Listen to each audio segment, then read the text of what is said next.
Magic, and Dare Talk Radio, and from Mastiff Media, Yerg's Radio, Rainbow Radio, Right Talk Radio, Forward Radio, Mastiff Sports, and Shady News Radio. For more information, visit daremediagroup.com.au or mastiff.medias. You're tuned to the Sportcat Show. That's right. You're tuned to the Sportcat Show, formerly known as the Para OR Normal Guyz with a Z. We are live tonight, and we have some great guests. Let me bring out my wonderful co-host here, the beautiful and talented Harley. And anybody that's interested, I'll explain why we changed from the Para OR Normal Guyz was because we were losing guests. People didn't want to come on because they were like, oh, you're just a Bigfoot show and paranormal. And I'm like, no, I've got hot chicks with me and we talk about all kinds of things. And so therefore we became the Sportcat Show. It was coming. I said I was going to do it earlier in the year. I just didn't do it. Hello, Denise. Welcome, Chris. Good afternoon. Hello, Chris. Good evening. And I don't know who you are, Marla, but hello to you anyhow. So yes, hello, Marla. Hopefully whatever upsets you. Hopefully she'll get better. I don't know what's wrong with Marla up there. So I don't know. So our first guest, I think he's having some technical difficulties, and so he should be here soon. Mike, he is well, actually, hold on. He just jumped in the backstage here. Mike is one of our fans that wanted to come on the show, and well, he just happens to be famous. So let's bring Mike out. Hey, Mike. Hey, how are you? Can you hear me? Yeah. We can hear you. We can hear you. Okay, great. How Thanks are for having you? me. I'm doing good. How are you guys doing? We're good. Doing great. Good. We're glad to have you. When you messaged me a few months ago, I was like, oh, we got to get you on here. And then I started listening to your tunes, and I'm like, holy shit, we really got to get this guy on my show. You're too kind. You're too kind. Thank you. I really dig your headphones, man. Those are cool. Thank you. Yeah. I wish they glowed. So They do. Oh, okay. You can't see it. Oh, okay. Yeah. I mean, like your little ears. So she's one of my sport kittens. So, so Mike, tell us a little bit about yourself for anybody that doesn't know your story. Okay. Well, I'm a musician. Been in it a long time. Back in the 80s, I recorded an album in my hometown. Saved up my yard mowing money, had it pressed up, and had about 250 copies of it pressed up. And fast forward to now, and it got to be a collector's item, and I got a record deal out of it, and one thing led to another. I've always been in it all my life. I went to school for it and stuff, and now I'm a little older and here on the farm, but still, I mean, things are going great right now. So Good. Yeah, got some good stuff going on. It's kind of neat when your album becomes a collector, except for the fact that sometimes it may make you feel old, but yeah. It's a funny thing. I mean, like I said, there was only a few copies of it. So when it got to be a collector's item, it didn't really benefit me any. I didn't make any money off of it or anything, but it's we've had a good time with it. It's led to some other stuff. I got to be on your show. well, we're blessed to have you. To be honest, I don't know where you started following me along the way, but I'm glad you do. Thank you. We appreciate all of our fans, and we would love to get them on here and talk about them, hear their stories, and so you've got another band now you're with, right? Your own band, right? This band Matney I'm with. I put an album out in like 2017, just under my name, and anyway, I was, as time went on through COVID and everything, I was stuck here on the farm, and I was taking some music classes and online stuff, marketing classes, and one of the chapters is collaborating, and I'd never done that before, so I wrote some letters, and lo and behold, one of my idols wrote me back, Stevie Salas, and next thing you know, we got to talking, and we knew some people, the same people, and we ended up doing an album together. So my second Matney album, we finished up in 2024, and it came out in 2025, and it came out in the UK. It was released on a UK label, and so now we're getting ready to do another album. Went with Sony Orchard on the last album and everything, and now we're getting ready to do a new album, going back to Austin in September. So thank you for asking me about it. Yeah. Oh no, that's cool. That's cool. Yeah. Being in a band, we see all the TV stuff where the celebrities and the girls throwing their bras and underwear. Is it really that exciting? No. Man, it's a lot of work, and anymore, there's not really. I mean, at my level that I'm at, there's not a lot of money in it at all. It's kind of a thing you got to do it because you want to do it. You love doing it. I heard some scary stuff today. I was talking about AI. I was talking about AI and how that AI is people are unable to tell the difference now between AI stuff and stuff people write. And that it's a lot of it is headed that way. So that's kind of scary. That worries me a little bit. But yeah. Hopefully AI will never replace us, but you never know. They're now making there's now bands completely that are AI, which is, like you said, really weird. Yeah. And people not being able to tell the difference, so that's bad. I think even the Beatles got, didn't they put John Lennon's voice back on a track last year or during COVID? I had heard something like that, and several other artists, like I think Randy Travis and some other artists like that. They say going forward in the future, I've been reading and studying. They say like the only way that an artist is really going to make it is if he gets out and develops personal relationships, and meets people and everything. So I love getting out and doing stuff like this, and talking to you guys, and maybe some of your fans. Yeah, well, hopefully. I sent your manager an email with the station director for the station I DJ on, the Thin Line Rock station. Hopefully get you on there.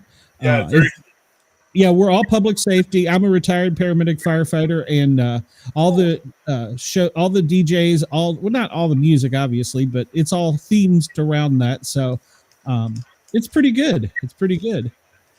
So yeah. Scott Browning says, yes, the Beatles did a song they never released, Now and Then, I think the track is called. Yeah, and Scott is also one of the station managers I'm on. He's on radio, or he's the owner, I believe, of Radio X in Australia. So I can hook you all up for that too. Oh, wow. That'd be awesome. I keep forgetting that this is live, man. I would be really nervous. I keep remembering that. Okay. Wait a minute. You're up in front of hundreds of people and you're nervous about being on my show? Come on, man. I was doing okay, too. You're doing great. Chris says, congratulations to on passing Denise Swindle. KG and myself as the most famous Sportcat fan. Okay. Well, I don't know. We do have Miranda Maverick. I don't know if you know who Miranda Maverick is. She's an MMA fighter. She likes our show, so she's a fan too. So she comes on. So well, that's awesome. Yeah. So in addition to all your music stuff, you got spooky stuff too you like to talk about? Oh, geez. So, okay.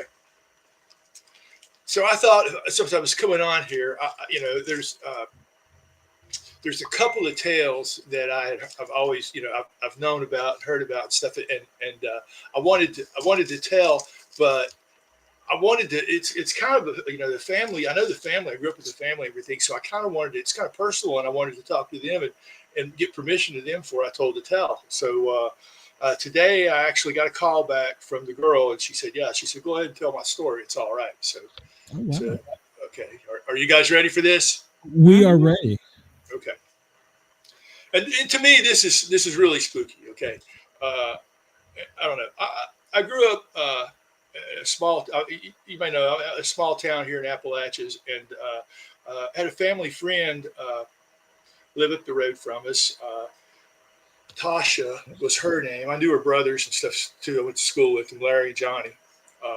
And anyway, Tasha's grandmother fell ill down in Georgia, and the family went down to be with her. And she was older and passing away. And as I was told, the family is gathered around the bedside. They go into where the grandmother's dying, and the grandmother kind of raises up in bed, and she just looks off in the distance, and she said, "Tasha," she said, "here comes your twins." Well, Tasha had miscarried and never told anybody. Oh. Yeah, so that kind of just like freaked me out. It freaked everybody there out. So stuff like that. And I got one more. My first cousin, Tommy Hill. My grandfather died. It's been many years ago. My grandfather died, and my first cousin, his grandmother on his side was ill, and she had Alzheimer's, and he said he's staying with her. They were taking turns staying with her, and he was staying with her one night, and he said that she just sat up in bed, and she said, "Well, Vernie Crawford," she said, "what are you doing here?" He said they sat and had the biggest conversation right there, and that was my grandfather.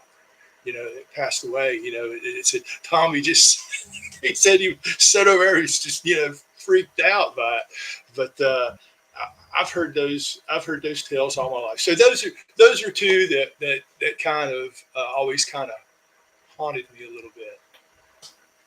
It's not uncommon here in the Appalachia, because a lot of people do pass away at their homes, especially during COVID. But back in the olden times, and I just went through it with my aunt here in this house, and we had a similar thing happen too.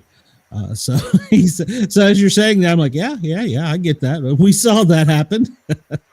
Yeah. So, Well, they do say that when a person's about to pass, they see like family members that are on the other side, however you believe, but they do see things that we can't see. Yeah, I believe that. I mean, I Yes. believe that. I've heard it so much and everything, and that's fascinating. I mean, I don't know about you guys, but I mean, of course, that kind of just ties right in with my faith. So I'm all good with it. Oh yeah. Yeah, they say the veil gets thinner, and so I mean, who are we to say? We can't judge. And speaking of your faith, you do a lot of, or not a lot, but you've done some gospel too, and some bluegrass even. Yeah, I'm really looking forward to that. I've kind of holed up this year and just writing a lot and getting ready for next year. So I'll go back to Austin in a couple of weeks to finish up the Matney album, and then I'm working with some cool guys. I'm working with some guys on a gospel album for next year, and it's all stuff I wrote, but I'm not going to be on it. I'm not going to sing on it. I'm not going to play on it. It's just going to be stuff I wrote. And my brother-in-law plays drums for the Little River Band, and he's a great singer, and he's going to sing on it. And then the bass player for Montgomery Gentry, Michael Lusk, he's really good. He's going to sing on it. Those two guys, it's interesting because both of those guys sang for Loretta Lynn for years, so they knew each other. And anyway,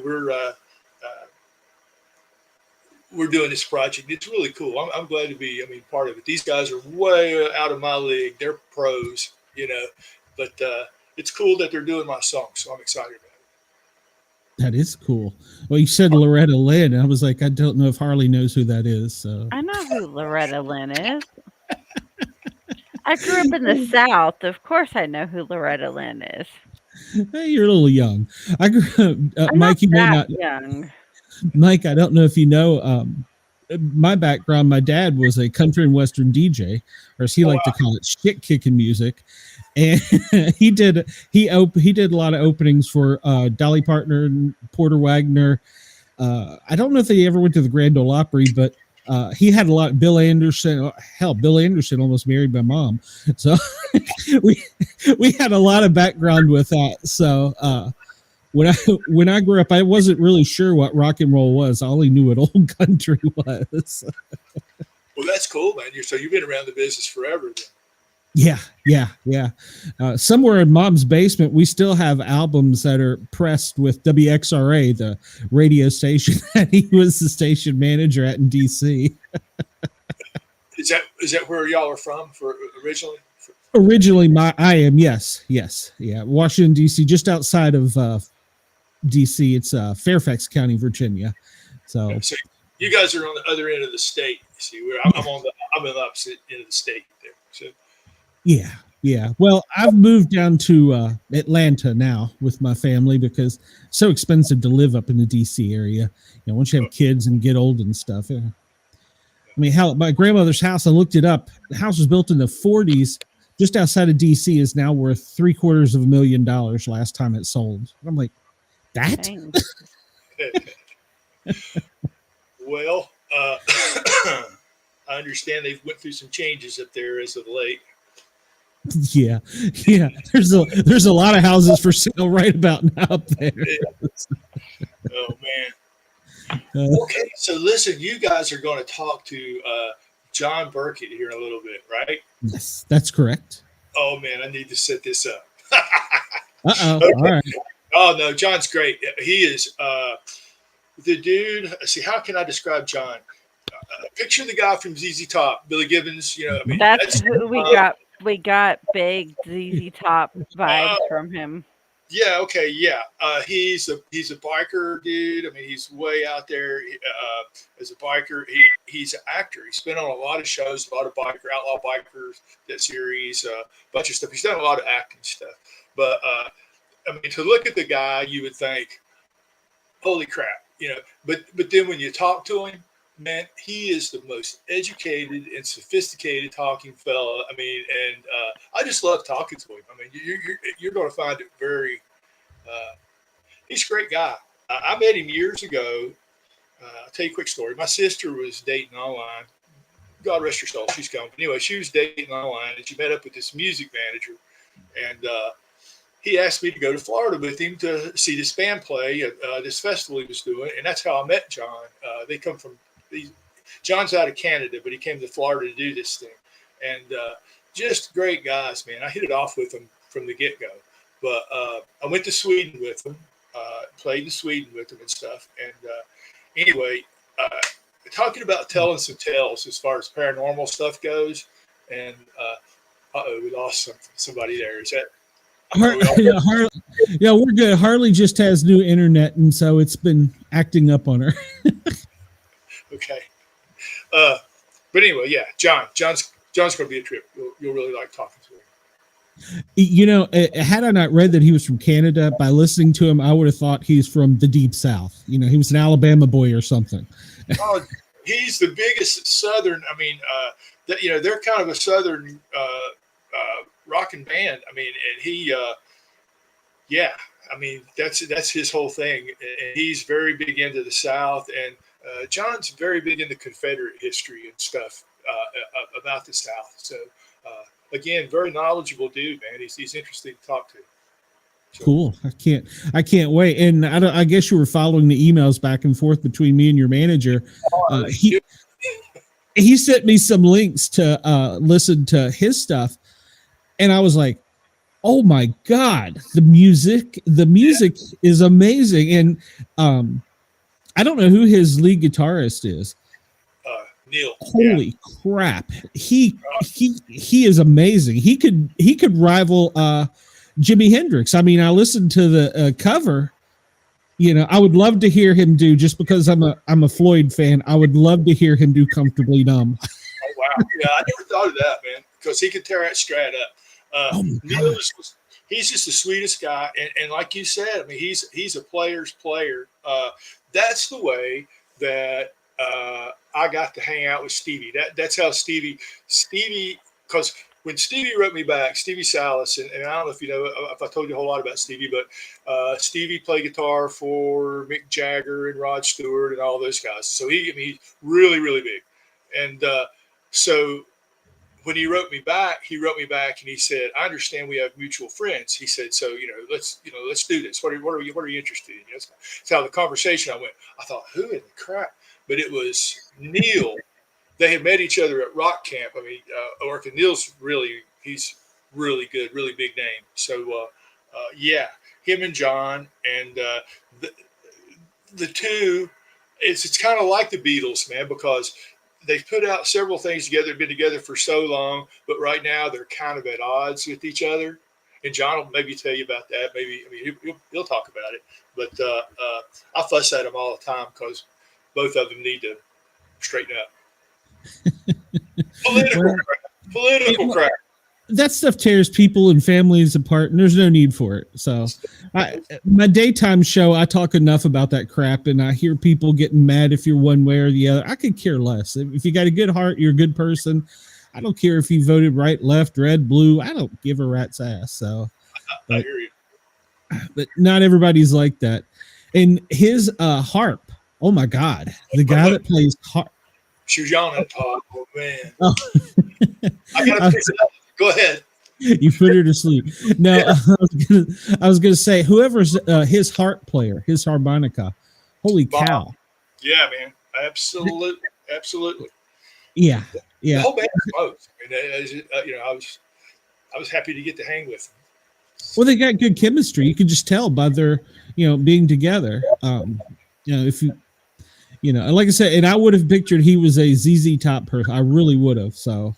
Yeah. Now, who do you fashion yourself after? Don't downplay yourself. You've played with some big names too. I've been fortunate. I've done all right, but I mean, dude, actually, I live here on a farm, Southwest Virginia, small farm. I'm, just anything I do. I mean, it's a lot of the business these days, and smoke and mirrors. I mean, yeah. But it's nothing like it used to be. But I have fun at it. I have little goals and things I like, that I want to do. And the thing of getting to be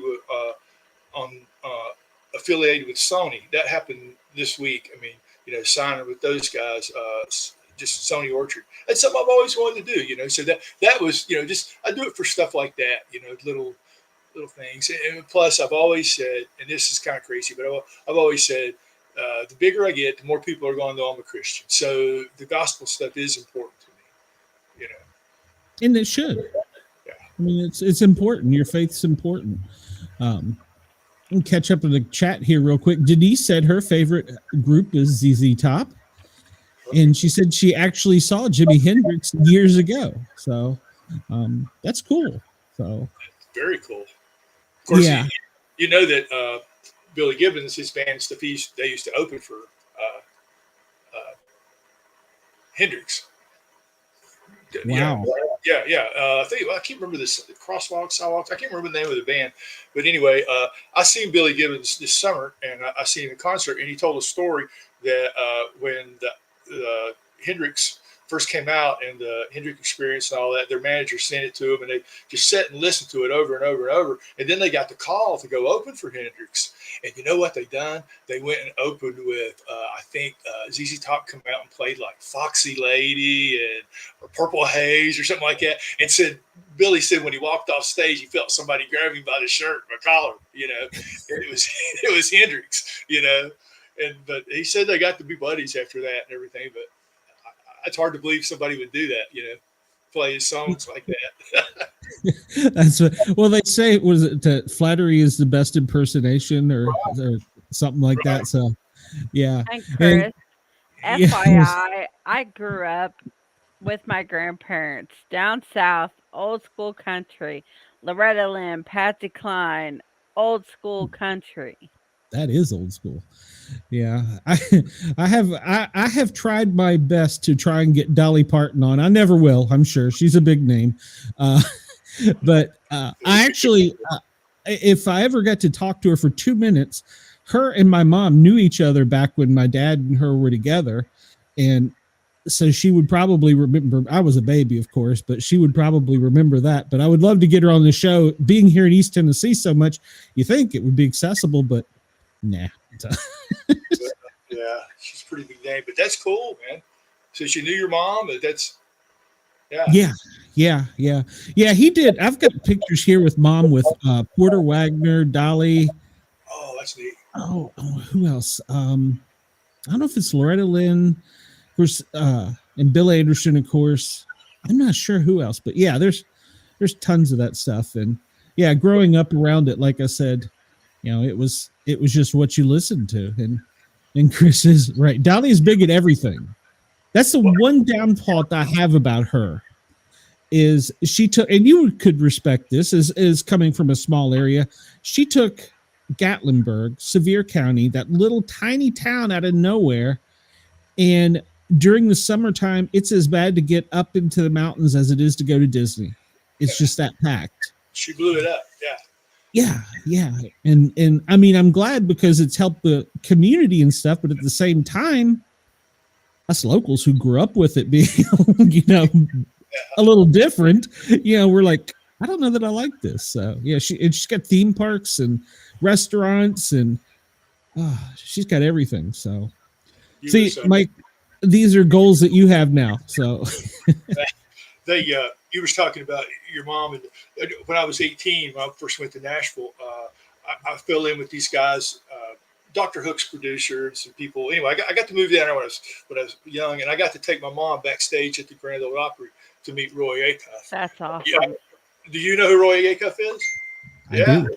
Okay. Yeah. He's from the next county over here in Union County, Tennessee. So. Oh yeah.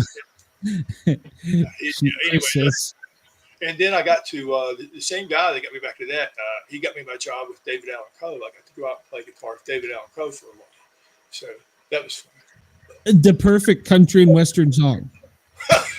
Yeah. That is one of my favorite songs. I love it too. Yeah, that's a good one. And frosting too, Denise. So, frosting? Oh yeah, Dolly has her own cake mix with frosting, and I haven't seen the frosting. Yeah, it's like there's a banana flavored one. It's really good. Oh man, yeah. I don't know if I like a banana. The only thing I didn't that she's done it's a flop was I didn't like. I don't know if you heard it, Mike. Her rock album. She tried to do the rock and roll it. It just didn't seem like her. Pamela. You know, I've heard some different things about that. Yeah. It just some people can pull off different genres, and that she wasn't one of them. Didn't she like collab here recently with Beyonce, and one of the songs Beyonce remade of Dolly's? I think so, but I don't know for 100%. Harley, she's looking for the coconut one. I'm sure they have it here in Ohio. Good Lord. I've never heard of this, and I'm here in East Tennessee. That's strange. Well, see, like stuff like that, when it first comes out, they release it in Ohio, and then it kind of goes everywhere. I don't know why all the new stuff hits Ohio first. Maybe just cake. Well, no, like even with soda and stuff like that, the new flavors hit Ohio and then just start from here. I don't know. Yeah, you all did get the new Mountain Dew flavor first. I was kind of upset about that. So, well, yikes! Wait a minute. Now, did you guys know that? I mean, like, you see where Texas outlawed it? I heard that. Yeah, that's horrible. I can't never move to Texas now. I'm addicted. Oh, is that right? You like it? That's. I don't drink coffee. That's my morning wake me up. Is 2 cans of Mountain Dew, and I'm good for the day. So yes, Denise. Beyonce is no cowboy, but she did try. We'll give her props there. She tried. She did. She did a better halftime performance for Dallas than Dolly did. So Okay. Well, I don't know if you saw it, but she was like really stiff, and like she was actually tied to the stage, I guess, and they lifted her up in the air, and you could tell she's like, no, I don't want to do this. And they had her in, the lady's almost 80 years old, and they had her in a Dallas Cowboy cheerleader outfit. Oh my God. Poor lady. Anything for money. So, but not that woman really needs the money, because look at all she's got her hands in the first place. The books and everything else that she's done. You have to be very careful when you're talking about Dolly. Didn't Unknown Henson get in some trouble for that? That? Yes. Yeah, you can't say anything bad about her and Ozzy. Yeah, that's true. Ozzy of all people. I don't see who can say anything bad about Ozzy. So. Well, Becky Lynch tried to. Really? Yeah. There was a big whole controversy on it. Like, Ozzy's daughter went all over Attack on WWE about it because of Becky Lynch. Really? Like, they were in the town where Ozzy's from, and she was like, the only good thing that came from here was Ozzy, but he was something about him being smart to leave or something like that. And oh God, like, and then his daughter got really mad about it and went crazy. Wow. Yeah. Like I said, you don't talk bad about you. You're right, Dolly and Ozzy. So. No. Go ahead, Mike. Sorry. I was just thinking about all the crazy crap I've seen on Facebook about Ozzy and everything over the last little bit. You know, just jeez Louise. Yeah. Well, before he passed, after he passed, he wrote a letter, and it came out that he was donating lots of money to this charity for artists who had alcohol or drug addiction, to help get them out of the addiction and get their life back on track. Right. But he was doing it secretly. Yeah. Well, I'm sure he did a lot of good, you know. I mean, I'm sure the money did good. I'm sure he donated a lot of good. A lot of people loved him, you know. So. Hello, Cryptoid Huntress. That's Jessica. She does a cryptid show, and she's talking about having famous fans. That's one of my famous fans is Jessica. Me and her go camping together, but she's made this YouTube thing far more successful than me. So she's amazing. But yeah, she's been on the big, like the Art Bell stuff, where I'm still like a little guy trying to grow here. So me too. What would you give in your advice for up and coming artists who are young and still trying to get into the business and get their feet wet? What advice do you give them in general? Well, just you got to be thick-skinned, and you got to keep on. There'll be a lot of stuff come up. Get out as much as you can. Talk to as many people as you can. Try to remember people's names, make notes. One of the best pieces of advice I had years ago, I got a degree in recording industry management from MTSU. And one of the things that they said in school is if you're going to be a band, if you're going to get out and stuff, they said make email list, make people give their names, emails, exchange it. So as you go out, you build that list. And so, bigger and bigger and bigger, more people know. And that's how you gain your following. I would lose people's names. My computer would crash, whatever. I never did maintain that list per se, So as an up and coming artist, my advice would be is to maintain that list and build, your music's not going to appeal to everybody. So cut you out an audience, It's good advice. Develop a relationship with them. Boy, it did sound good, didn't it? That was me. I can't believe that. You're a paid professional. Yeah, I mean, but yeah, you're right. And I couldn't do it either. I've not kept up with an email list either. So it's funny. Google will remind me of things. I'm like, oh yeah, I remember that. Yeah, I'm the same. And the older I get, the worse it gets. So amen. There's that. Amen. What's one memory that sticks with you since you've started your career? You mean like a highlight, so to speak? Mhm. I would have to say that playing at the Whiskey A Go Go in Hollywood, playing that stage, and the iconic, it's like the mecca of rock and roll. I mean, that to me, the people that have been on that stage, and I've done it 4 or 5 times now. I've been blessed, and playing that place. Best I can describe it to you would be like driving a sports car, maybe, or climbing in the cockpit of a jet plane. I mean, everything is tweaked. The sound, the video, the audience is right there. The vibe is so good, and I've played a couple of sold out shows there, and that was just awesome. As soon as you said that, the first person I thought of was Jim Morrison. So. Oh yeah, me too. Being on that stage and realizing that he was right there. Yeah. Yeah. So.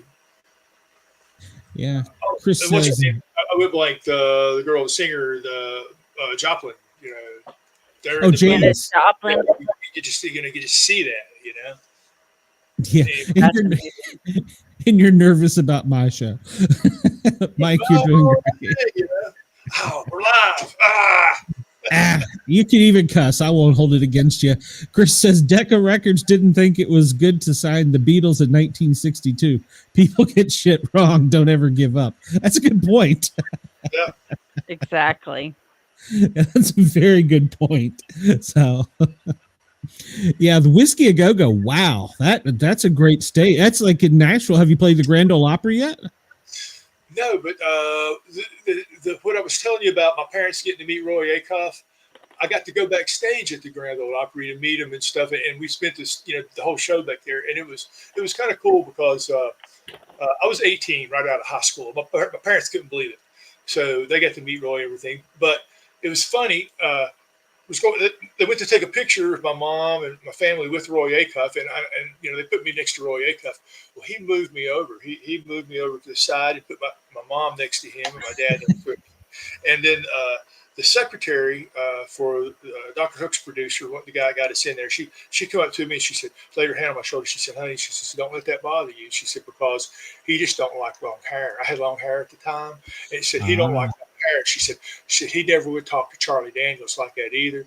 But she said he finally did. She said he finally broke down, talked to Charlie. Said Charlie cried like a baby when he did. So I felt I was a pretty good company. So. Yeah, exactly. When you first started growing up, you talked about you went to and got your music degree, and who did you think influenced you the most? What was your style that you liked the most? Well, probably the person that influenced me the most was my mom, because I grew up in church, and she played piano in the church, in the Baptist church. So I grew up around, it was in the house all the time, and I started taking piano lessons when I was like 6. So that was a big influence on me.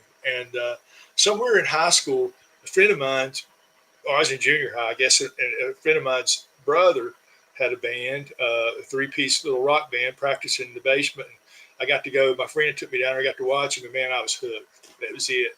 I just seen that. That was the 70s, and man, music was great back then. And so listening to the radio, and I just fell in love. I can't get it out of my system. I've been doing it ever since. And then disco ruined it all. Right. Yeah. Chris asks, has Mike ever played Tootsie's in Nashville? No, I know exactly where Tootsie's is, though, and I would love to play Tootsie's. If you do, I can't. If you do, I can't show your performance on the show. Just throwing it out there, but there's a backstory. Great club, man. Great club. Who asked that? That was cool. Somebody who knew. That's one of my super fans, Chris. He watches almost every show. I've got a little run-in with, I don't know if it's Tootsie or not, but a bar in Nashville at the moment. So one of my other shows I used to do is called The Misfits, And there towards the end of the show, we got a little bit crazy and doing some silliness. One of our bits was we would go troll other YouTube channels. And we found Saturday night bull riding. And for 50 seconds, 50 seconds, I aired this, and I got a letter from an attorney and I don't know if it was Tootsie's or not, but it was a bar in Nashville. Oh man. So Chris said he loved it when he went to the CMA Fan Fest. Okay. Yeah.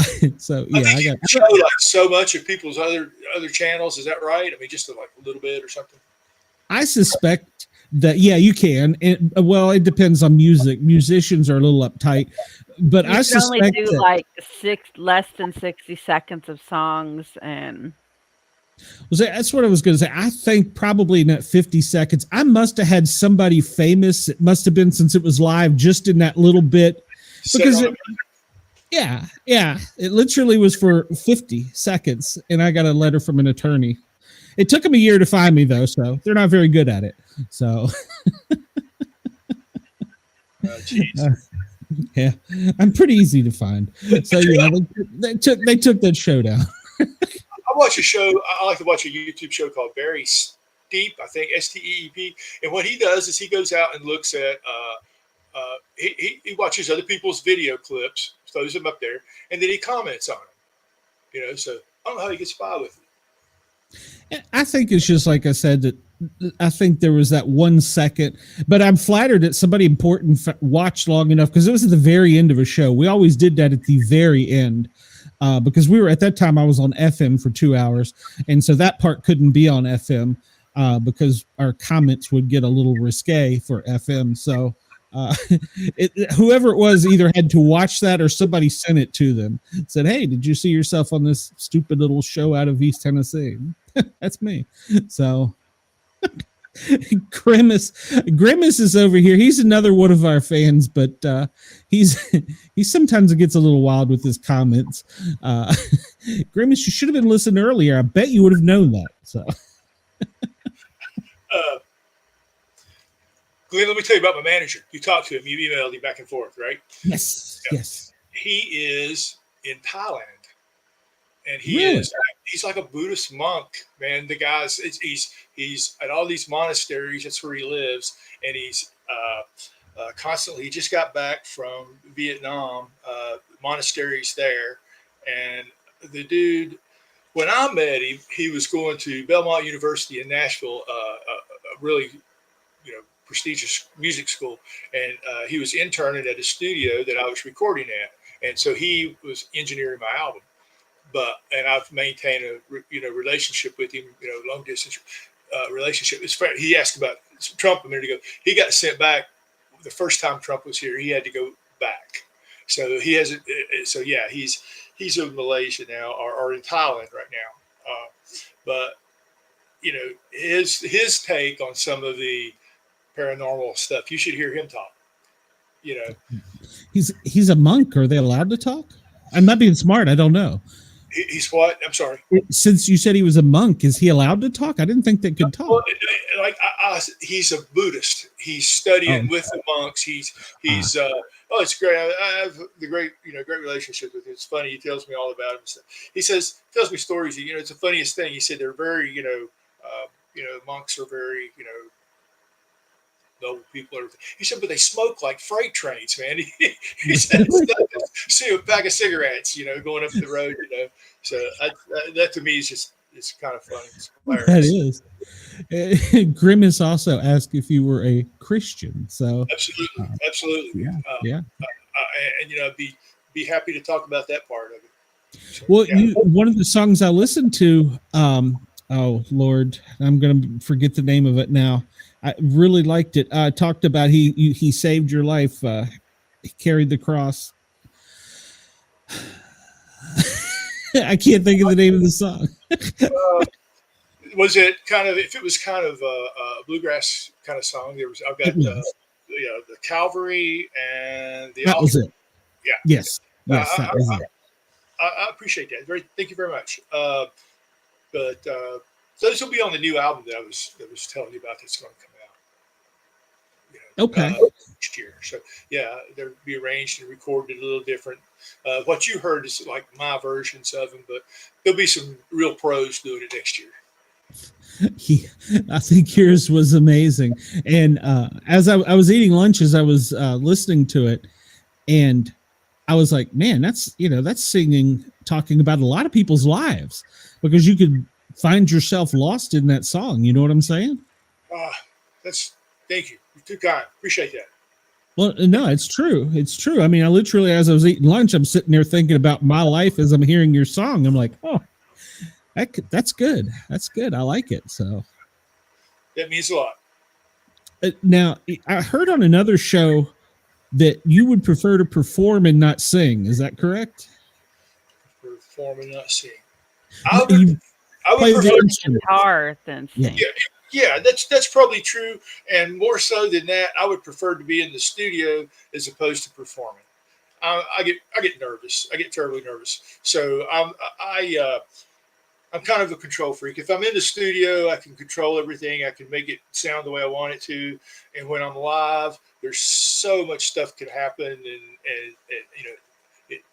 I get really nervous and stuff. But so to that same point, if I've got to sing and stuff, then that makes it all that much worse. So if I can hide behind somebody playing guitar, that's great.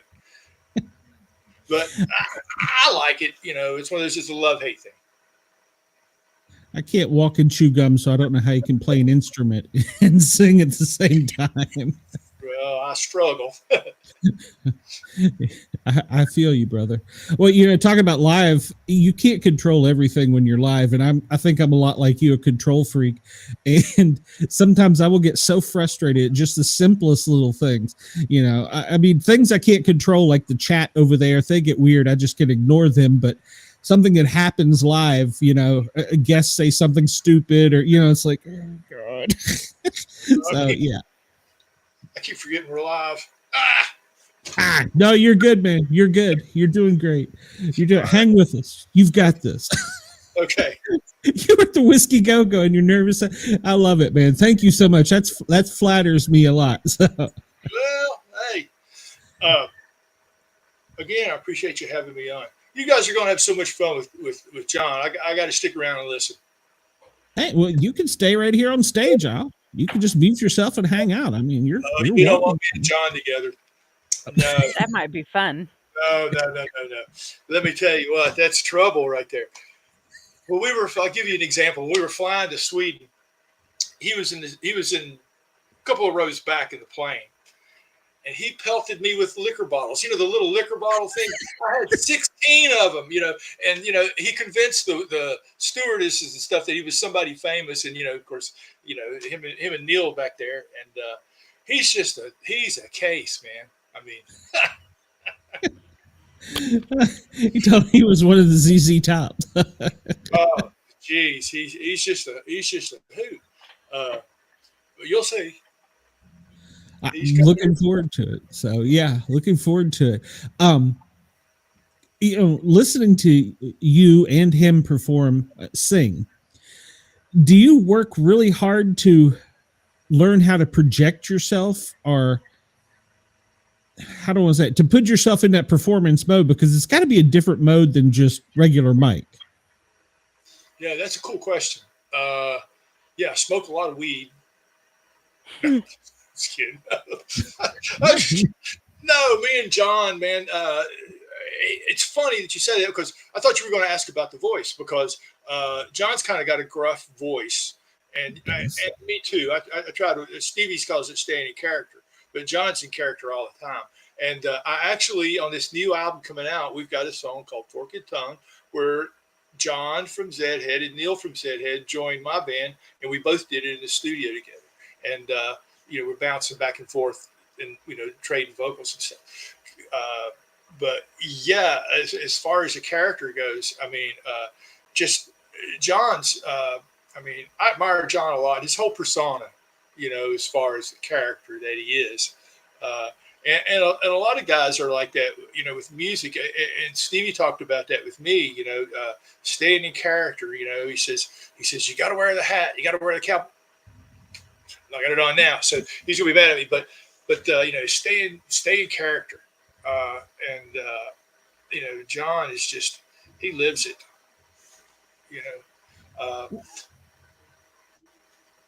Yeah.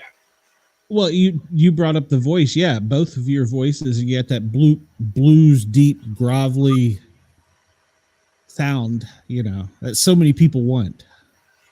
Well, I would tell you it's from clean living and all that, but I understand. I get it. I really do think that some of these guys get that whiskey voice, that it really is a whiskey voice. You know what I mean? It's from years of drinking and cigarettes, and that's how they have that sound. I believe it. Yeah, so you kind of got to sacrifice your health to get there. So they get a few years with that voice and everything, and then they're gone. Well, I don't know. I think Taylor Swift just sold herself to the devil. I'm not sure what happened with her. Yeah. Then there's that side of it. Yeah, she blew herself up. She's but yeah, she actually performed. That's another her one first you can't say anything negative about. Oh, I'm clear. Yeah, she did her first performance here at WIVK in Knoxville. So she started from humble beginnings. I don't know exactly how it changed or what that side of the business is. Maybe it's just they like to put pop-looking girls up there, but she took it and ran with it.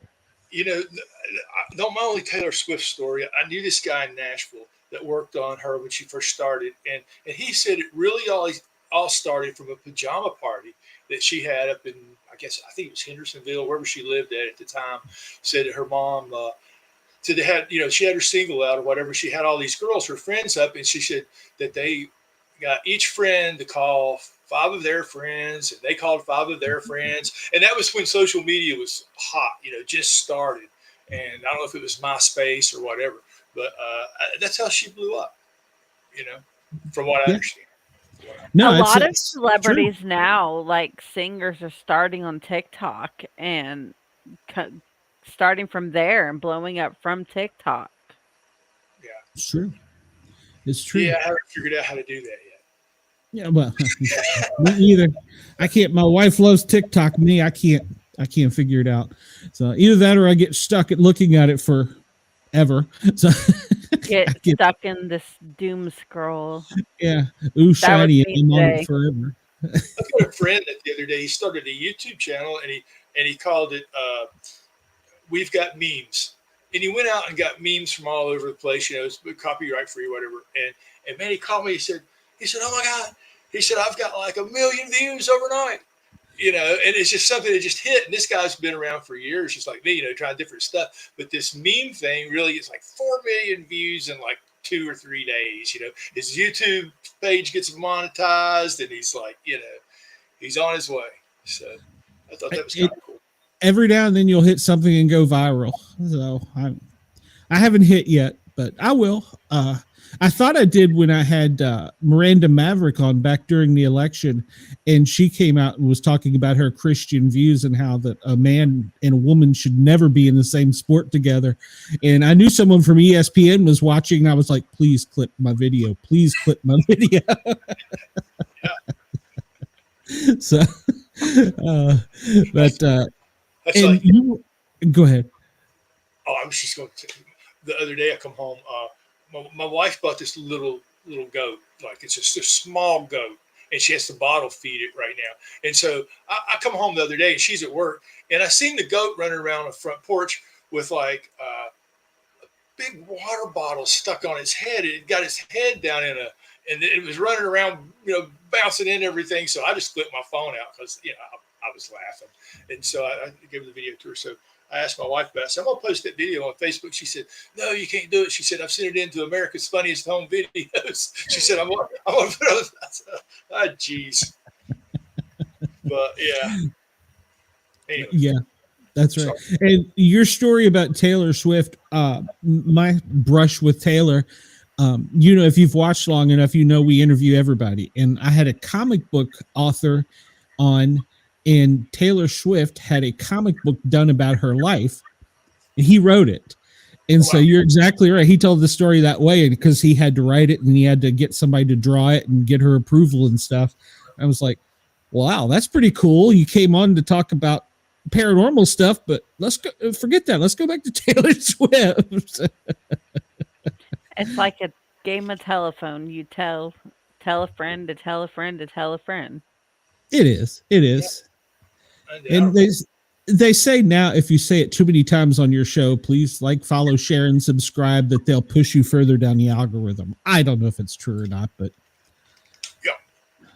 yeah. I've heard all kinds of stuff like don't put any on your YouTube channel. Don't put any links to any of your other social media because they don't like that. That's correct. Take stuff away from YouTube. Yeah, they're very picky. It's the thing about being an artist these days is you have to learn. You have to wear. For an independent artist, you have to have so many hats on. You have to learn so much stuff, social media, and just marketing. Yeah. It's crazy. Chris says, if I saw Mike walking down the street with a guitar and didn't hear his accent, I would think he was a member of Def Leppard. I like that guy. Chris, he's one of our best. He's been with me forever, so I love him to death. I've got some loyal fans, and they were all dying to have you on tonight because I've been talking about it a little bit since our most recent kind of fame is we are now on Radio X in Australia. You're live in Australia right now, by the way. Yeah. I think it's I think it's still daytime over there, but it's 11 a.m. over there. So we're the morning show over there in Perth right now. It's 9:58 a.m. So, but it's fascinating. Go ahead. I didn't mean to interrupt. Go ahead. No, I was just gonna say it's fascinating how you meet people and you connect like you were talking about. Because I would have never guessed somebody in Australia would want to hear me. Oh yeah, well that's very cool. I mean. That you're over there. I was going to ask, how close is now New Zealand and Australia? They got to be kind of close over there, right? I think it's like a channel between the two. I mean, it's an ocean, but it's not. I think they can take a boat like they do when they go from Europe over to Ireland. So I get some stuff from New Zealand sometime. A morning show there. There's recently they've been so that's cool. I mean, it's like you say. I mean, when to think that somebody over there is listening to you and maybe getting some enjoyment out of it, that's neat. We've actually had a guest who was watching our other show early in the morning, like way early in the morning. Yeah. There, she was in Ireland, wasn't she? Yeah. You gotta love that. Because when I started this out, my wife made me. I'm a retired paramedic firefighter, and I was bored and didn't have anything to do. So she said, go start a YouTube channel, because she'd always wanted to do it. And I was like, I've done podcasts, and so I did. And, I've been on FM radio in Atlanta. This will be replayed on WRFN in Nashville, Tennessee. Where else were we? We were on a couple FM stations for a while. And I was surprised. I was like, why do people want to hear me? And then when I started talking to him in Australia, I was like, wait a minute.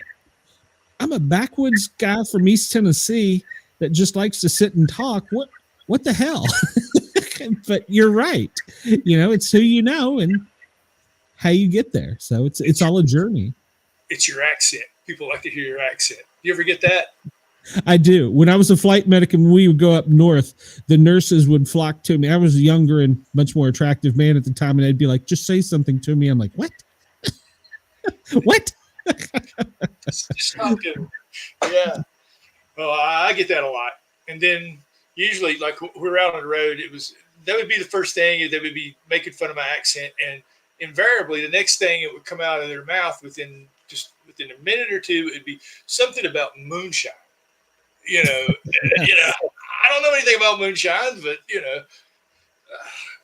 do y'all drink moonshine around where you where you're from? I mean, that's I get asked that all the time. Yep. Yep. And I got a moonshine story too. My grandfather was a moonshiner. So. Oh, prickle. Well, so you got to say yes then, right? Yeah. I've been guilty of drinking a little moonshine here and there. It don't take much. No, does not.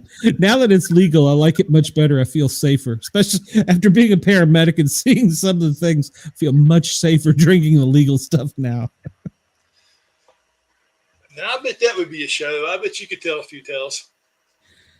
Every now and then, yeah. I got some paranormal stories from doing that job as well, and it's like it just has followed me. Have you ever had any experiences with like Bigfoot or anything? You know, Where's the audio button? Well, he's got it. I sent him the link in his email to come into the studio. That's Zed Head right there. He's wanting to come in, and I sent him the link to come into the studio, and then he just hit microphone. Man, that guy he's technically challenged. How's that? Uh-oh. Well, so you can make fun of him because he's not here. So So he was here, but he's gone. Hopefully he'll find the other link. Chris says, around me I hear people with your accent and get asked if they like NASCAR. When I moved from down south, because I'm originally from Oklahoma, I moved from there up to Ohio in 2018, and I got made fun of so bad because I had that southern accent so strong when I moved here. Right. Now it's not as strong, except when I'm tired. When I'm really tired, I can't. Yeah, and I can't enunciate words properly, and then my southern just kind of slips out. I'm going to message John right here and tell him to try again. Use the other link. Yeah, I was looking to see. I got his email address in here somewhere. I was going to try and send it to him again. I got too many emails in here. I sent it to him already, so if he doesn't get it in just a second, we'll figure it out. I'll give him a phone number and tell him to call in if I have to. That's what I was going to say. You might have to. John, he doesn't do too well with technology. No, that's okay. I can do that too. I just got to open a different window. Here's where I got to learn how to push buttons. Well, talking about this, also one thing, Mike, if what you do in life affects one person and makes a positive difference in their life, it's worth it. Oh, I absolutely agree with that. As a musician, as an artist, that's nice if you can make somebody feel something, especially and hopefully feel good,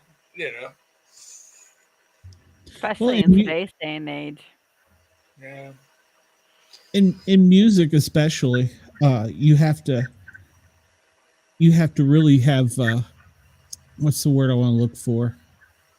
Thick skin for one, because people will come at you, and then for the other, you have to be careful sometimes around your words because people can get, like we were talking about earlier with politics, people get their feelings hurt way too easy now. So. Oh my goodness!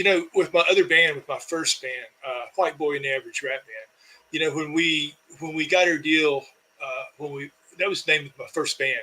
That the one I was with the collector side. When we first got our reissue deal in 2017, I think it was, and we got an opportunity to go out and go across the country. That was one of the things my guys were scared to death about, and I was really worried about it too, to be honest. Because, you never know with the name White Boy and Average Rap Band. We didn't know what to expect. But I can tell you this. We just had the best time. Nobody gave us any kind of grief or anything. It was people are basically good people. There was some times, when it could have got really bad, but it wasn't. And I'll give you a quick one. We were going through the airport in Atlanta, and we were on our way out to LA. We had our instruments and stuff, and there was the three of us, and we jumped on a tram from one terminal to the next, and we were my guys. We were the only white guys on the tram. I mean, let's be honest, the whole tram, and then this nice little lady, she turns around, she says, "Honey," she said, "are y'all a band?" She said, "Y'all look like a band." And I said, "Well, yeah, we are." And she said, "Well, what's the name of y'all's band?" And I just looked at the guys. I said, we're going to die right now. But I said, "White Boy and Average Rap Band." And there was just a moment of silence where you could hear a pin drop. And then everybody in that tram busted out laughing, man. They thought that was just the funniest thing, So all good. But yeah, like you say, these days, these political climate, that was, we were going to go back out again. And when they were having the riots and stuff, and we didn't go. Of course, that was right during COVID and stuff too. So, but that was kind of scary time. So yeah, it was. Yeah, I worked in the inner city of Atlanta as a firefighter paramedic. So yeah, you can get into some awkward situations real quick. We had a guy one night. He had flipped his hoopty. It was a purple Chevrolet Caprice, and it was on its top. When we got there, he's crawling out, and I'm on the ambulance. We were the first one there, and I'm like, "Are you all right?" And he comes running up to me. He goes, "Don't you know me?" And I'm like, "No." He goes, I'm Dime Boy. And I'm like, "Okay, Dime Boy, are you hurt?" I still to this day don't know who the hell Dime Boy is, but like, okay. Listen, all right. Let's screw with John a little bit. I'm gonna call him. Okay, that's fine. And we could also give the number too. So Chris says, people oftentimes won't remember what you say, but they rarely forget how you made them feel. I have so many favorite songs that take me back to a time and place in my life that nothing else can. I know personally myself, I use music as a form of therapy. John, are you there? Can you hear me? Yeah, hold on a second. All right. Can you guys hear John? We can hear John. John, how are you, man? We'll just have to go by the telephone because my high technical skills wouldn't allow me to get on the video. Okay, well, you'll just have to put up with Mike harassing you then. So, yeah, all right. Can hold on a second. Mike's okay. He's the only guitar player in the world I get along with. All right. He said if you click on that other blue link on the email, that'll bring you in. Or if he wants to call my studio number, he can call it as well. I'll answer it. And he said, I've been trying diligently to get aboard for the last 20 minutes. Okay, he said if you'll just call that studio number, he said there's a phone number there. If you'll just call it, it'll bring you right in. Yeah, it's at the bottom of the email. So it's at the bottom of the email. I'm gonna hang up and let you call it. Okay, hold on now. The bottom of the email. Yeah. Yeah, below my name there, it should have a station phone number or studio number. Okay, I got. It's a 404 number. My regular email. The email that he sent you. Did you see it? And then at the bottom. I'm reading live stream and record with these, get started for free, that kind of stuff. No, at the bottom there, we'll just here write down the number. I'll give it to you. So if somebody else calls, we'll just make fun of them. Tell me when you're ready. Have fun with this.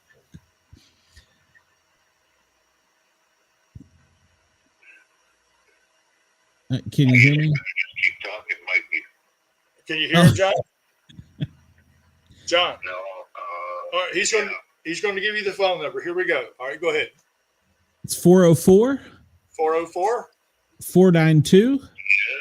492 6095. Yeah. 6095. 6095.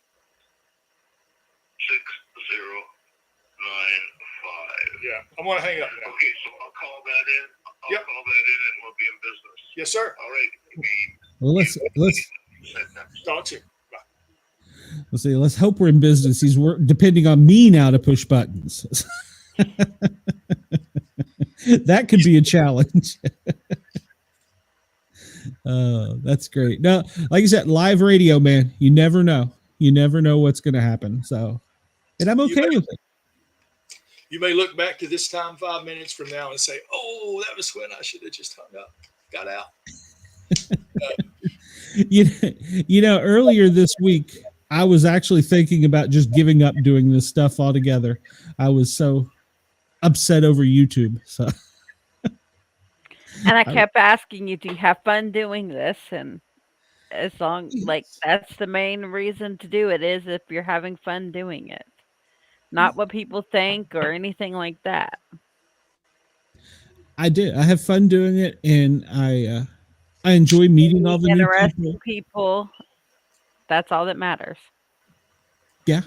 And it's half of what being a paramedic was too. You know, we get to go in and meet people and hear their tales every day. So it was always something new and different. That's one of the things I enjoyed about the job. So how long was you a paramedic? Oh, 28 years. All right, here we go. We're going to try this now. Allow, let's see. Call from John Burkitt. Oh, to accept. To accept, press 1. To send. There we go. I think I got him. John, can you hear us? I can hear you loud and clear. Can you all hear John? I can hear you. Man. Hey, Fogman. All right, John's nickname is Fogman. You can call him Fogman.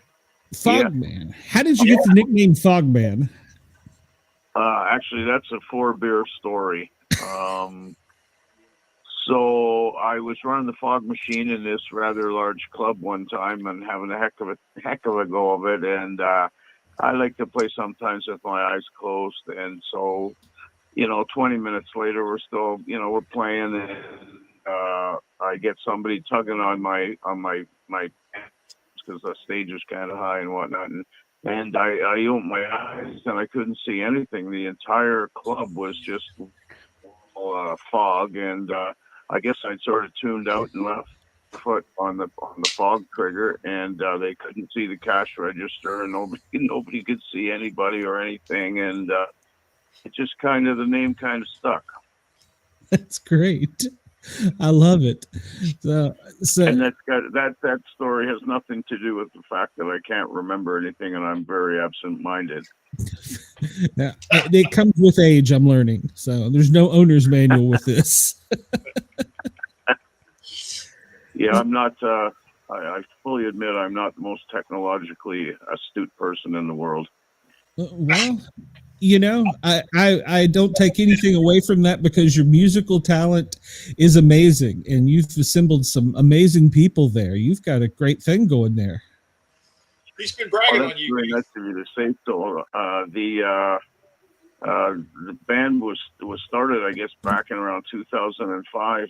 Myself and Mr. Chapman, we kept bumping into each other and threatening to do something, and then I guess we finally got around to it, and it went okay, and we got a few gigs and things got better and better, and the next thing you know, we were traveling around a little bit and did some recording, and I heard you talking to young Mr. Matney there about Neil, and he tends to bring in the best people available for anything that we're doing, recording wise, and sometimes live shows too.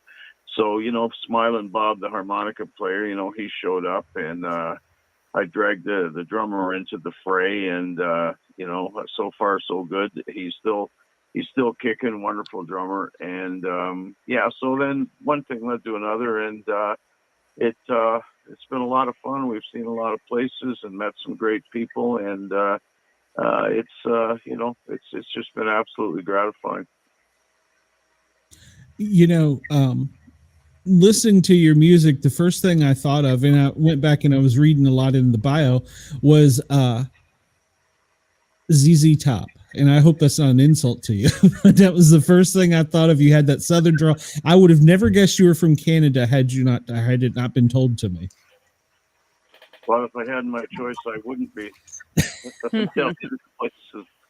I think Mr. Trump will be dealing with the fracas on the northern border soon enough. But well, I don't take that as an insult. We've spent a lot of time in Texas, and all down through the South, and Mike has played with us on several occasions, and he was instrumental in getting us out to the West Coast. We did some things out that way, and it's been great. The South has been really wonderful to us.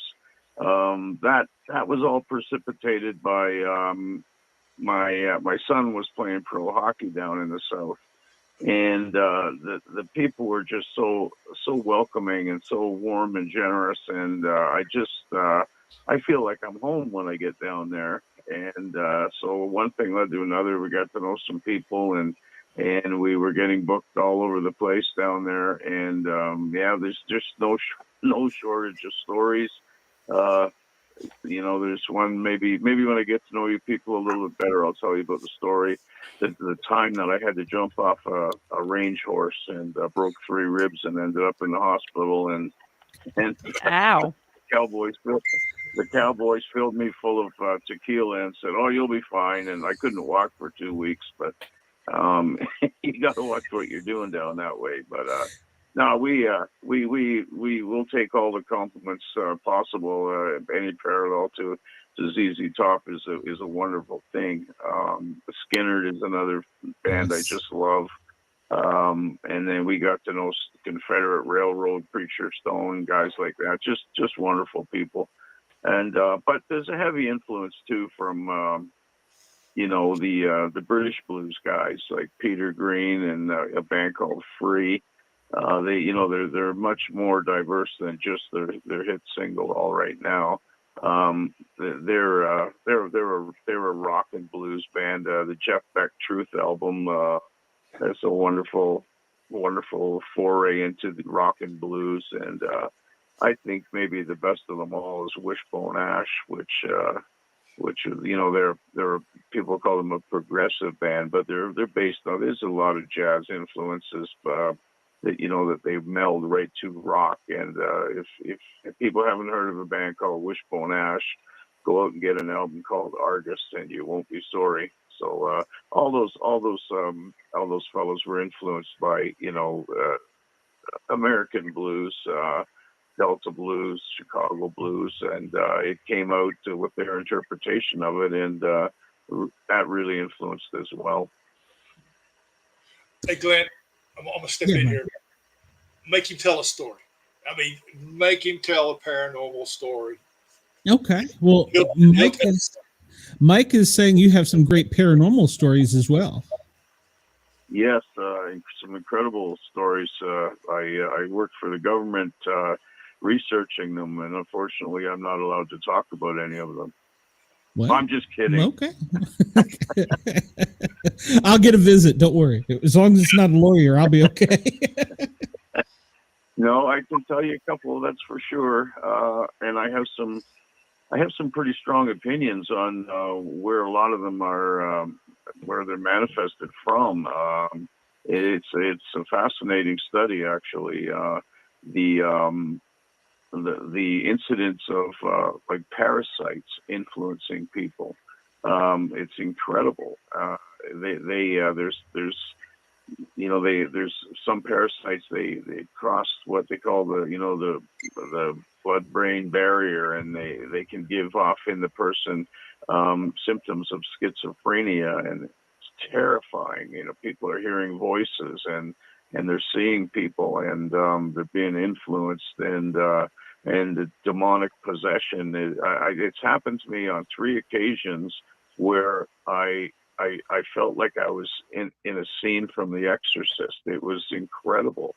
And, you'd think you'd be a little terrified when it happens, but I found in my case, you just have to deal with it. And along the way in this life, you pick up a little bit of this, a little bit of that, maybe you're skirting through the Bible, and you'll be, you'll be given a verse or two of what to say if you come face to face with the demon, and your initial response is such that geez, I hope it never happens to me. I don't want to go through that, but it did happen to me. I got a call from a neighbor one time about 4 a.m. The wife called me and said, "Can you come over right away? You know, my husband's wrecking the house," and he was a good friend of mine. And anyways, I got there and the house was absolutely trashed. All the furniture was smashed to hell, and every single, you know how they have 2x4s in a wall, you could see all the 2x4s, the ribs of all the walls, all the rest of the drywall had been punched out. And the guy was just absolutely fried, and he's screaming, and the most, just, you know, the language was terrible. The little kids were there terrified, and so was his wife. And several years earlier, I had a job working for the railway, which was very interesting. Anyways, I was working away reading the Bible one night, and it said, if you ever come face to face with a demon and it's too much for you, you know, here's what you say. It was prefaced by something along the lines of, we are all powerful spirits and we can all handle ourselves, but if we have that instance where it's too much for us, recite this passage, and it's, "Get thee behind me, Satan, for it is written, thou shalt worship the Lord thy God, and him only shalt thou serve." So I'm standing in this fella's hallway, and those words had burned themselves into my psyche, no question. And he's screaming at the top of his lungs that he's gonna kill everybody. And this is first person. This was me. It's not like somebody told me about it. I was there, and it happened to me, and it actually happened. And so I said, his name was Brian, and I said, "Brian, you've got to stop. You can't act like this. So settle down." And he was foaming at the mouth, and his eyes were like Louis Armstrong, you know, blowing a note, and it was incredible. And I said, "Brian, you got to stop this." And he goes, "F you, I can do whatever the F I want to because I am effing Satan." And I just didn't know what to do. So those words popped into my mind, and I looked him in the face. I said, "I've got this to say to you." And I said, "You know, get thee behind me, Satan." And I carried on with that. And you know, as sure as you're all sitting there, the guy left the floor. He probably went up about 3-4 inches, and he flew back and hit what was left of the wall, and he fell down in a heap on the floor, unconscious. And I looked at his wife, and she looked at me, and everybody was just stunned. We didn't know what had happened, because I'm by no means, you know, a really experienced, you know, exorcist fellow at all. And so that was a learning experience. I've had cases, again, where an individual that I know has had the same sort of possession, and I tried to say those same words, and it didn't necessarily work, and I'm not sure why. And so you pick up a little bit as you go. Some priests are very enlightened, and they really can be helpful, but a lot of them, you know, this kind of thing doesn't happen every day, let's face it. But that's a true story, and I really believe in this day and age, the incidence of this type of activity, it has been on the upswing. So that's you know, you can never learn too much, and skirting through the Bible, you pick up little things like that. You never know when it'll come in handy. Wow. Were you scared to death? I mean, that's a pretty shocking thing. I know Yeah, I'd be terrified. That's the thing that was really incredible. That was kind of the big leagues as far as, you know, seeing someone demonically possessed. And, you know, I didn't know what to do. So I just recited those words, and there is power in the word. And it helped me spiritually in life, really, to, I have no excuse. I know that these things really do happen. That was, as I said earlier, that was first person. And you think it would be terrifying when it happened, but I was like a conduit. I didn't so much, I heard myself saying those words, and it was like I was watching it all happen, and I wasn't in the slightest bit terrified. and I would have bet all my, all my $200 in the bank. I would have bet it all to think, man, if that happens, I'm going to be terrified. But just didn't happen that way. I think there's more going on around us that we're not aware of, perhaps. And I think there might have been other entities that were having some say as to what was going on that particular incident. But no, it wasn't. It sounds terrifying, and I would have expected that I would be terrified, but I wasn't. It's kind of hard to explain. I just felt like a participant, and I felt the word is what got the job done, not me. I was just fortunate enough to remember it, and it was an incredible experience. And there's a couple. I can add a couple more, in a few minutes or whatever, that really did shake me up. And I went most of my life without anything like this happening. It's just one of those things. I have known 2 or 3 individuals that came under attack, and I just happened to be there, and I had a very limited knowledge about all of these things. Another time, it was just, I guess, last year, a family member that's very dear to me. She was experiencing these schizophrenic behaviors, and it was just incredible. She actually, we can get into it, in a short while, I guess, but she actually denied knowing who I was, and I'm a family member very close to her, and she was talking to me like a third person.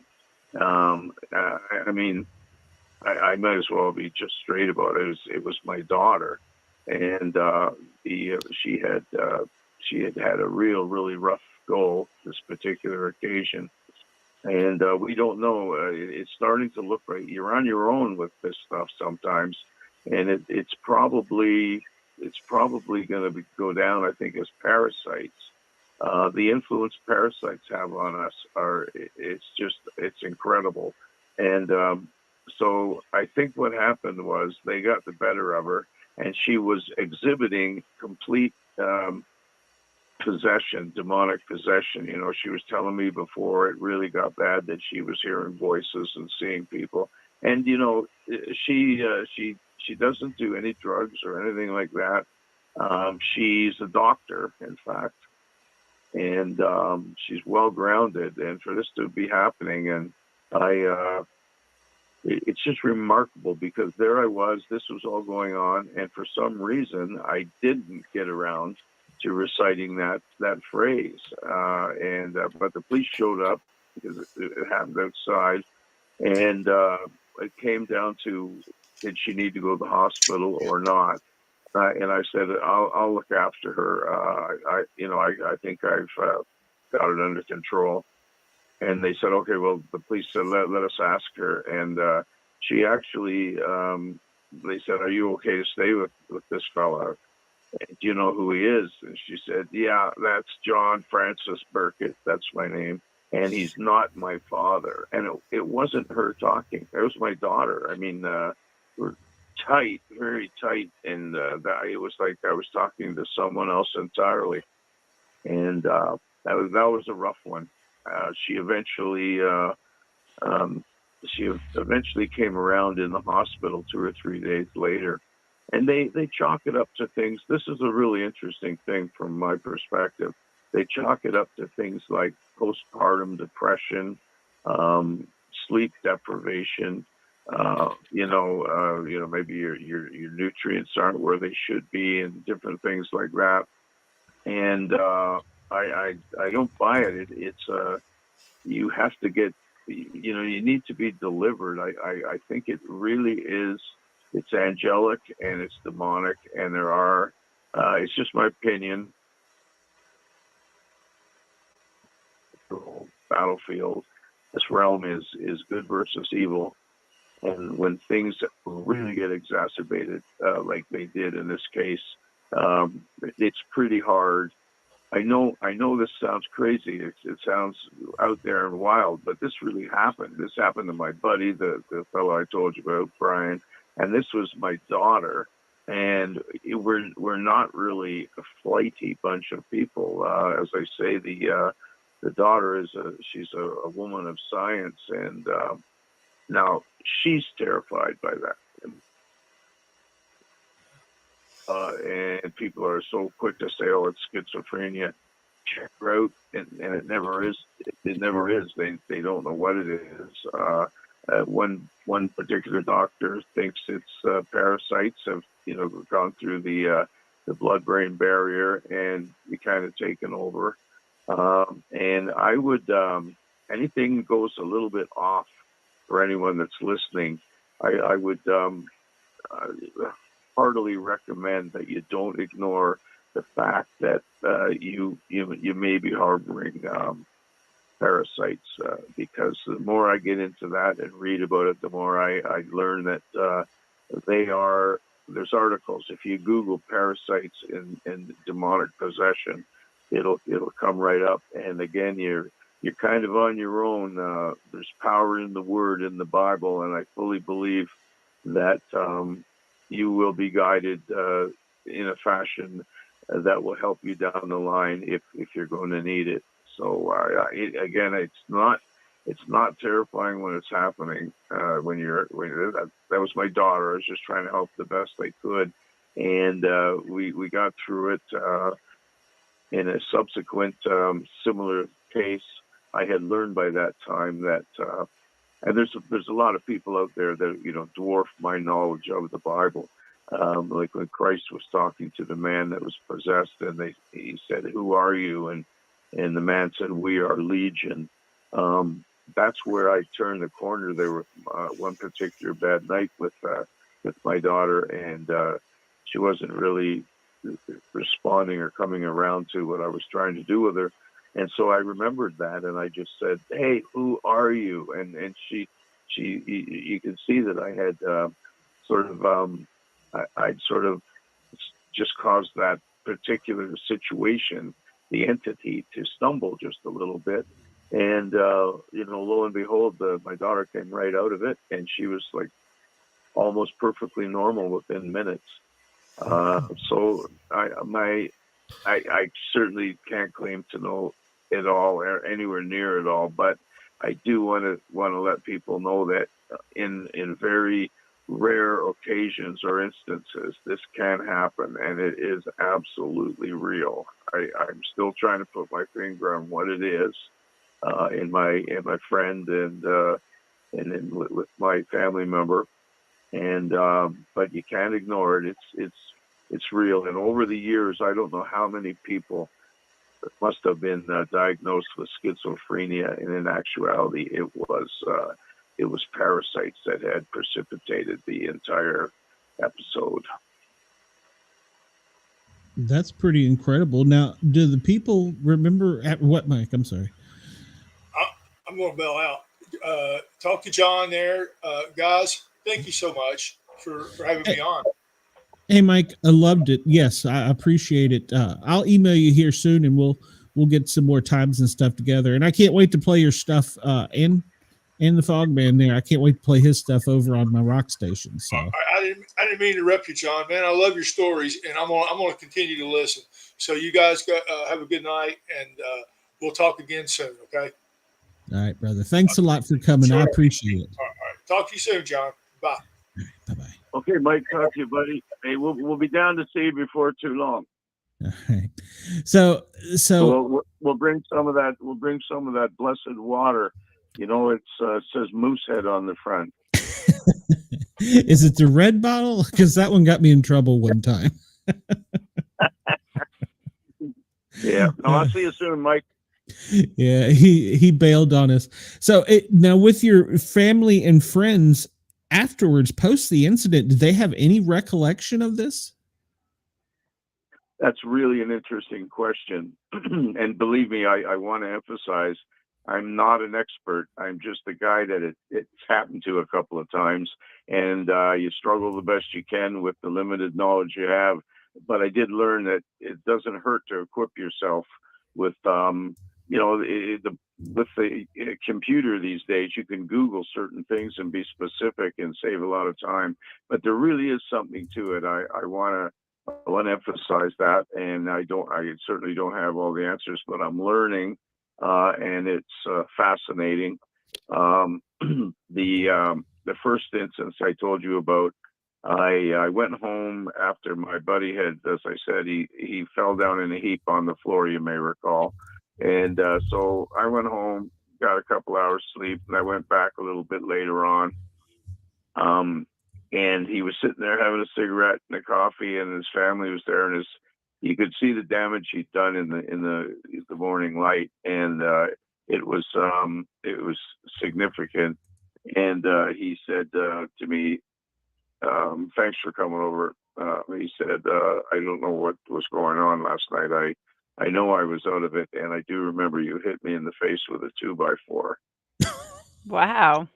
So that's what he took from that. And of course, I didn't even touch him. I didn't touch him at all. I just recited those words, and that's when I learned. It was very humbling, actually, but that's when I learned that there really is power in the word. And it's an interesting course to follow, and I don't think you can ever learn too much about it.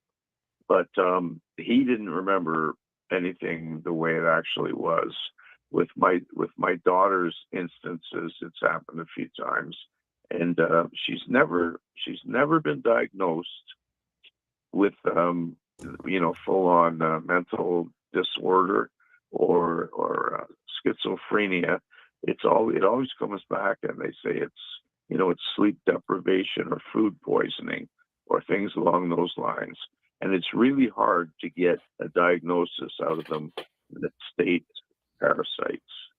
They don't seem to want to go there. I don't know why, but some of her colleagues are looking into it, and the evidence they're coming up with, it certainly points to the fact that parasites are related to demonic possession. And I would invite anybody that is finding this even slightly interesting to Google that very thing, and it's a fascinating study. Yeah, the people in science are quick to throw a pill at everything. That's what they want to do. Like you said, that's exactly that's been our experience. Yeah, you've got a problem. That question again, my daughter, she didn't recall much at all, just little snippets here and there, and so it's it's a really that was difficult. Again, I wasn't terrified. I was certainly impressed with the number of, in a couple of instances, the number of these entities. It was, we were praying heartfelt prayers, and we were reciting that passage I told you about, and it would work for a little while, and then other entities would show up, and they were making reference to my best way I could describe it would be my daughter's midbrain consciousness, and they were referencing me, and she didn't want to talk and give away the game, and so one night we were she was it was about 2-3 hours away from where she was, and she was texting me what they were saying, and they were referencing me. They were, "Oh, here comes Einstein again," they said, and different things, and they were talking about her, and some very, very unclean experiences and anecdotes they were laying on her. It's an incredible situation, and there's something to it. And there's people that I've gotten to know that are much more averse to all of this than myself, and being delivered. The problem is there's sometimes what we'd have to call in the churches charlatans, people that are maybe getting carried away with themselves, and it doesn't do the overall dynamic any good when you have people like that wandering around acting like they've got it all figured out when maybe they don't. And on the other hand, when you do find someone that's dialed right in and, has had 30, 40, 50 years of this, they're gold. You have to learn everything you can from them. And it's not terrifying what's happening. It's very draining. And the more you know about it, the better. Yeah, well, they say that the Bible is your sword too. So Yeah. Well, it's a funny thing. I'm not even sure. The word church has got different connotations, and the church, in my mind, is just 2 or 3 or more people gathered in Yeshua's name, Christ's name, and a congregation in a building led by a person who may or may not have all the answers or the answers. And that is really an interesting situation for me because I'm always looking for a church or a congregation where the pastor or the priest that's leading the people is open to the possibility that there may be people in his flock or her flock that they have things to add, and I just find that a little dose of humility is really helpful in these cases. yeah, and you were saying that your daughter is a doctor and they're researching it. How do you go about researching that? Well, this is she had a baby late in life, and it's more it's a colleague of hers that is really delved into it, and a lot of it is spun off to my daughter. And then, believe it or not, there's a wonderful guy that I know. He a great player out of Nashville. I met him a long time ago. Michael Claire, a finer fellow I never met, and he's right in. He's into this whole thing, and he put me on to a friend of his, and this chap is really knowledgeable. He's the first guy. I'm not a doctor. I'll just pass along what I've learned, and he's been extremely helpful too. So how you research it is. It's hard to get grants and things for this type of study because not everybody buys it.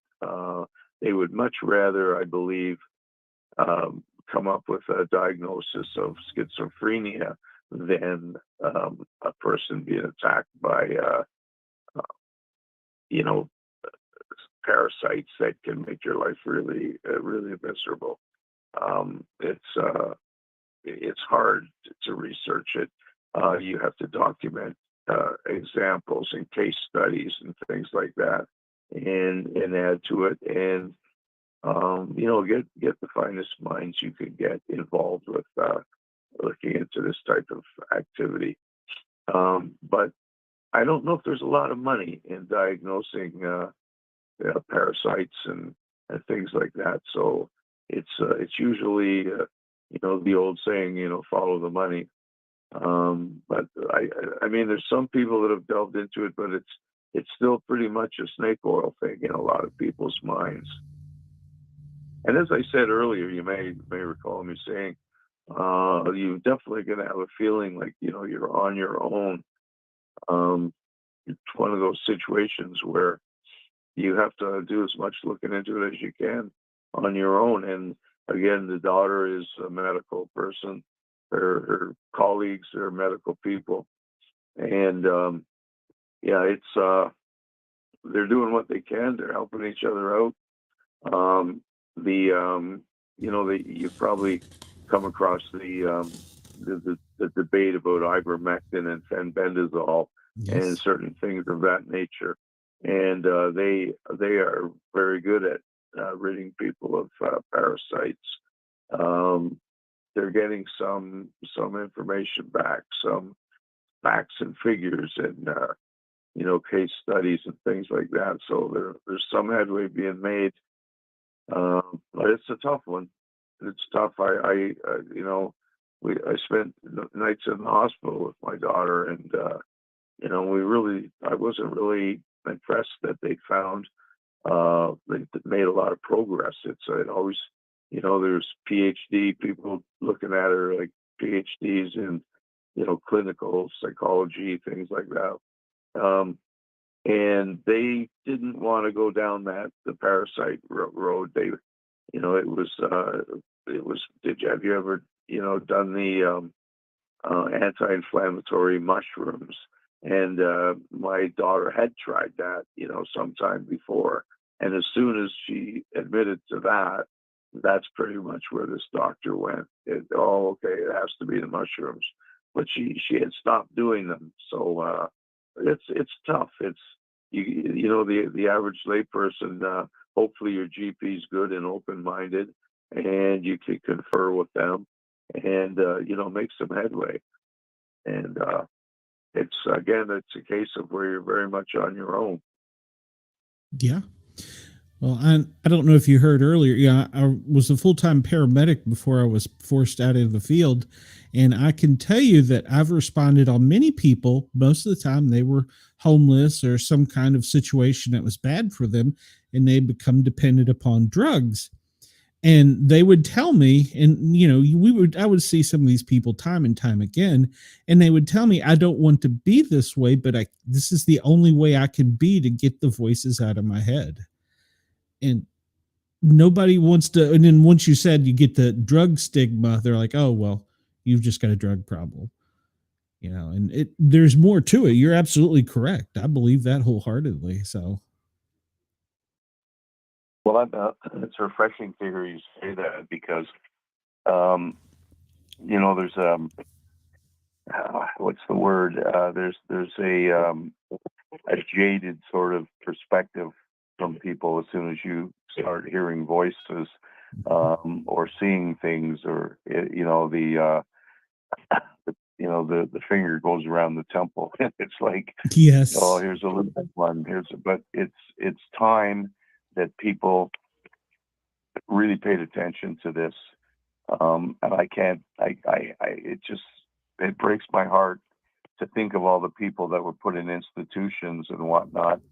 My husband was discharged from the military for that. Did you hear? I beg your pardon? That's my co-host Harley. She said, "Go ahead, Harley, talk." I'm sorry. My husband was discharged from the military for that reason. Oh, is that right? And how did that end up? How's he doing now? And did he get any help at all, or how'd that go? Oh yeah, he's got help now, but he's got a lot of other health issues because he just in June got a mastectomy because he had male breast cancer. So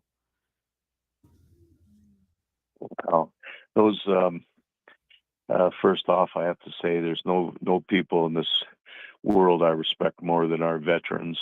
And there's a couple of people I was going to say hello to tonight, actually. My friend Carrie and Barbara and Roberta, and people that really impacted my life.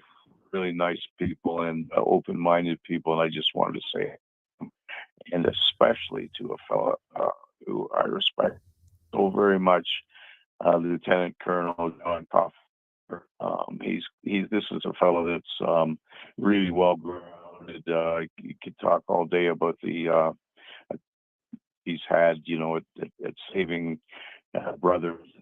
He was a pilot in the Air Force, and he's the kind of guy that he looks in the eye and he says what's happening with you, and then he'll know somebody that's just a person to go and see. And I've met some wonderful people through John, and the veterans. He's such a healthy fellow and very impressive.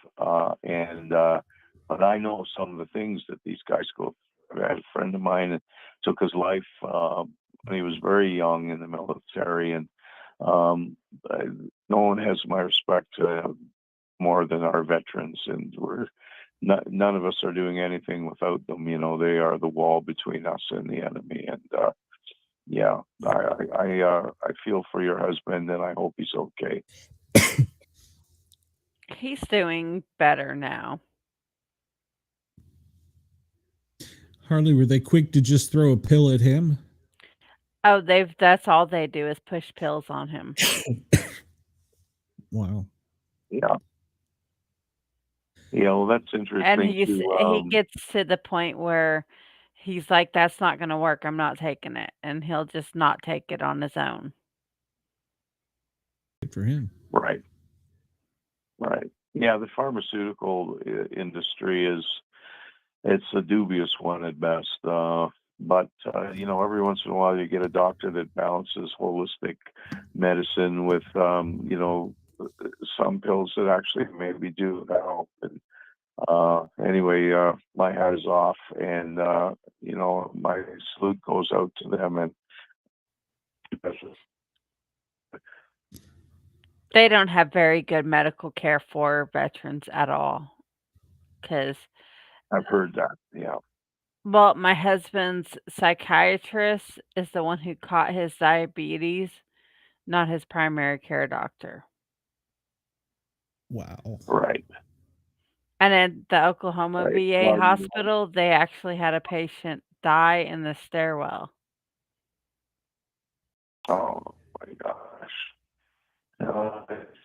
Yeah, that's I can't comment. On a personal note, my family is a very military family. My father, he fought in World War I. He was 35 years old. He didn't have to go, but he went anyway. And World War II, my father, he left for the war as a 15-year-old. The only branch that would take him was the Canadian Merchant Navy. And I'm proud of them, very proud of them. And on my mother's side too, there was my granddads and uncles and whatnot. So I'm very proud of people that go and put themselves, us and the enemy. And my grandfather was a Vietnam veteran, and he had Asian orange. And when he came, growing up, he had like the little white spots all over his arms from when the chemicals, they put it into the fields where the veterans were, well, the military was at the time. He had little white spots all over him where the chemical hit him. Wow. And then the Asian orange is what caused him to get cancer, and then the cancer is what killed him. And we did that to our own people. Yeah. That's the worst part. Yeah. And they came back, and they were treated so bad. My grandpa said when he got back, they were throwing stones at him, and it was horrible. Yeah, that's just disgraceful, isn't it? I mean, they went, I believe there was conscription, was there not? You were drafted Yeah. for that particular war. I think it's safe to say not everyone felt that it was the thing to do, but they went and they did their duty, and that was just abhorrent the way they were treated. There's actually 30,000 Canadians went and fought in Vietnam and needed to go either, but they just went anyway.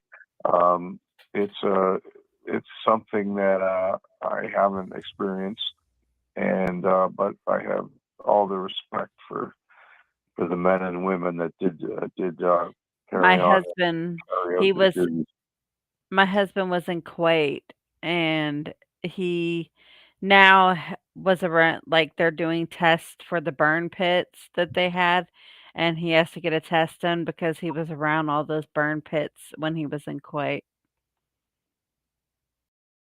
And then they're saying, like, when he went in originally, they were doing the anthrax shot, and they had no choice but to get that, or they weren't allowed to serve. And the anthrax shot was not FDA approved when they were giving it to the veterans, well, the military at the time. And now there's lots of cases of cancer that's showing up connected with the anthrax shot and a lot of the other shots that they were given. And we think that that's part of what brought him to get the cancer he got. Right. But whether you'll actually Yeah. get it from the military that that's what caused it or not is a different story. Well, I believe they were all subjected to many different needles and whatnot, and injections, and who knows what was being put into them. It's that's a Exactly. tragedy in itself, I think. Agreed. Yeah, that's a horrible thing. That's they're the heroes. I mean, I know we were gonna talk about different things, the demons, ghosts, and whatnot, and the face of war is probably I can't even imagine what would be more terrifying than that. My husband was a first responder for the May 3rd tornado that hit Oklahoma. That was really, really bad. Like that demolished everything by Tinker Air Force Base. And he said that when they put him on the wall by Tinker Air Force Base at night to guard it so that there wasn't loitering going on. He said there was so much stuff that you wouldn't expect to see there, like spirit-wise, walking through there. Yeah. Well, you know what? Now there's a segue into. I'm very interested in the Civil War and the instances of hauntings and whatnot. Very high, and I guess there does seem to be a correlation between violent deaths and spirits that linger. And a quick little story was Bentonville battlefield.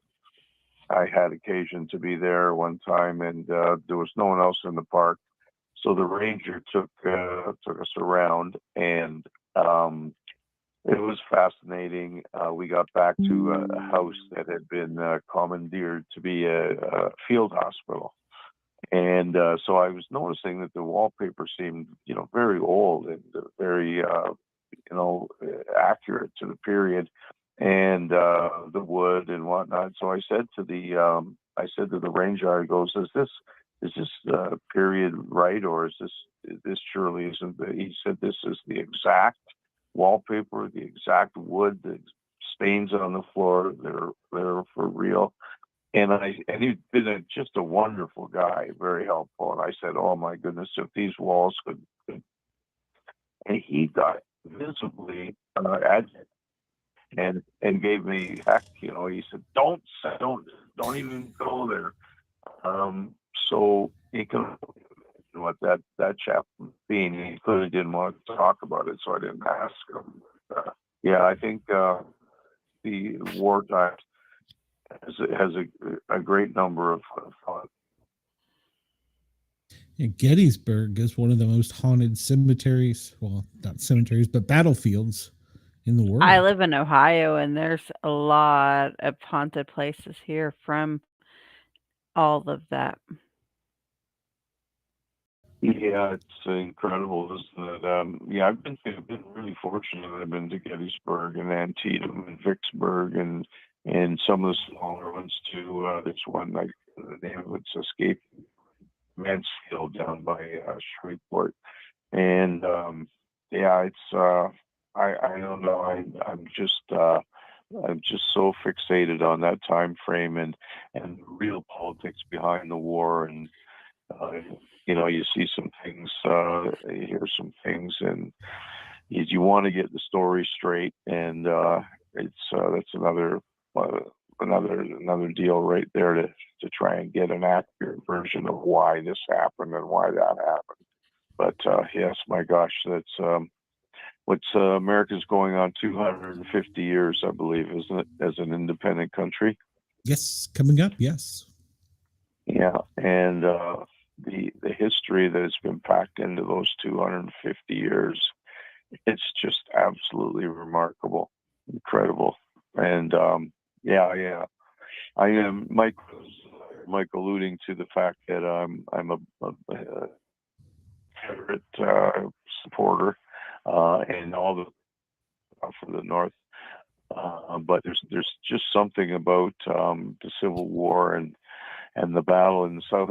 My family was treated so well by the people down there. It's hard not to be a little bit biased, but Ohio's we've seen some of the sites. There's the graveyards and whatnot, and There's the all the Mansfield ocean prison up here, and there's like the Mansfield prison and the Mohican Castle, and there's an actual like town that's completely abandoned that has like this big school bus in it, and like if you go by the school bus at night, and you'll see little fingerprints of the kids on the school bus, and this whole area around me is completely just there's paranormal everywhere. Yeah, do you folks often talk about this on your podcast or? Yes. Up until tonight, we just changed the show name. We have been the Para OR Normal. It was kind of a take on, para means beside, and then R normal as a paramedic would, growing up as a paramedic. I say growing up, but being around it for so long, I learned to look at things from a different point of view. And like the pair literally meaning beside it. So you see the normal and you get beside it and you'd be like, okay, let's evaluate this. Let's see what we can do. And my personal fascination was with Bigfoot. So yeah, that was how we started. And my fascination is like with the paranormal, with like the possessed dolls and stuff like that. Oh, I know. It's just incredible, isn't it? When you, some of the stories are just mind-boggling. And that's another thing it's hard to nail down, isn't it? To really say, do we have time to talk about Bigfoot for a second, or how are we doing? No, we're doing good on time. Harley, you still good for a few? Yeah. I'm good. Okay. Yeah. By all means, please. Okay. Because I just find it, I would love to hear your perspective on the fact that we rarely, if ever, come across the skeletal remains of a Bigfoot. What are your thoughts? What's the dynamic say about that?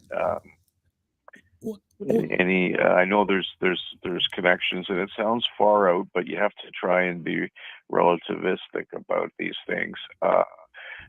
But there's a connection between the UFOs and maybe shape shifting, and maybe that's where that's who looks after the remains and things of that nature. And Bigfoot is in some way, just a little bit of a reporter on the business that's going on Earth.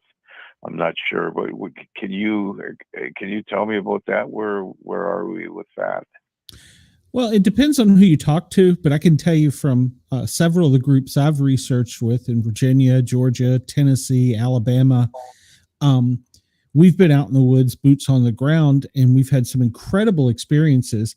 And it's really strange where you will find one of the phenomena, you will find the other, whether it's the spiritual or the UFO or the Bigfoot. It's almost like they're interlinked. And back to your question though, what we can determine the creature, we'll just call it a creature, is very family oriented, and they're very tribal.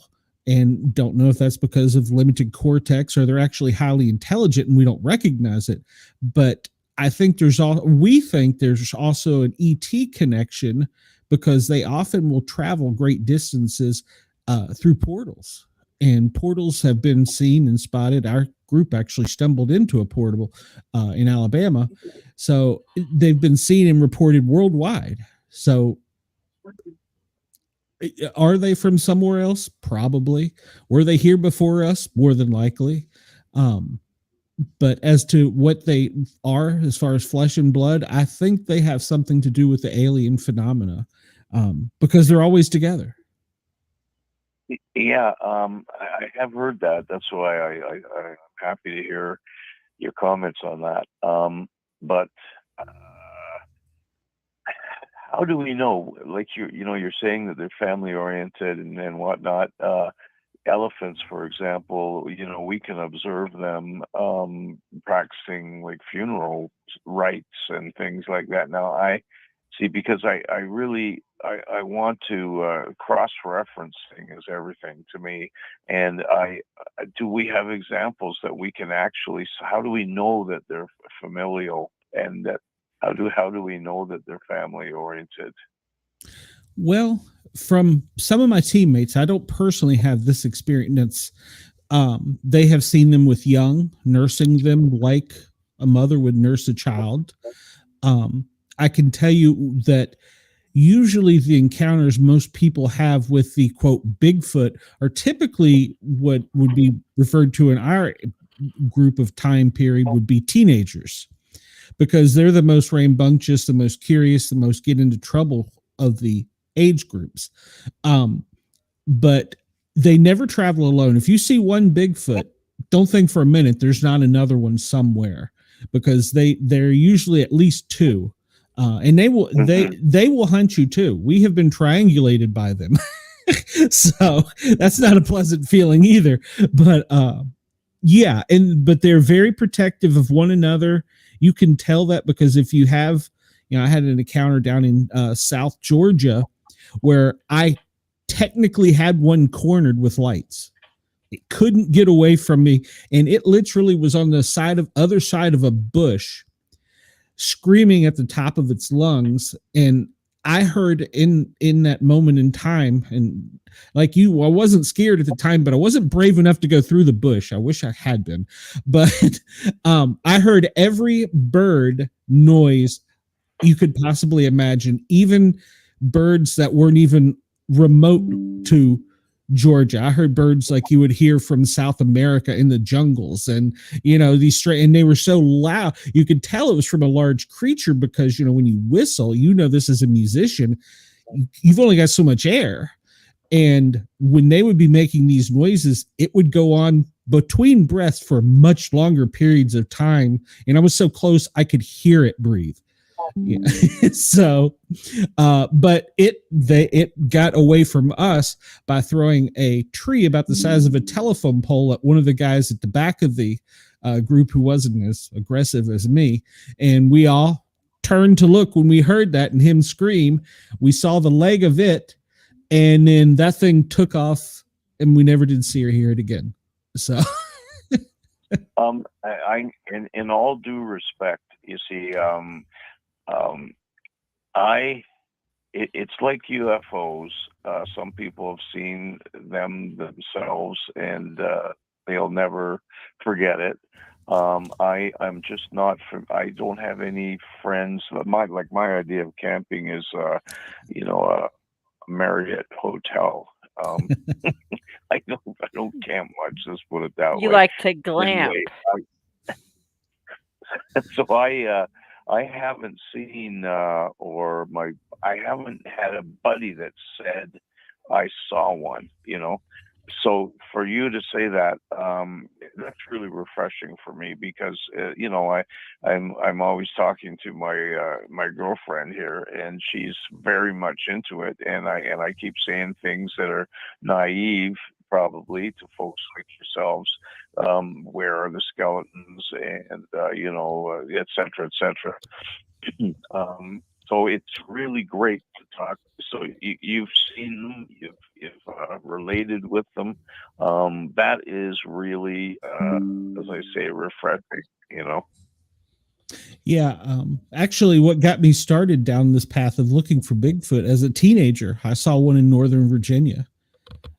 Ironically, it was beside a military base, outside of DC. What's not a military base, but that's what I saw one there. And then when I moved to Tennessee, I've had several experiences here and in Georgia.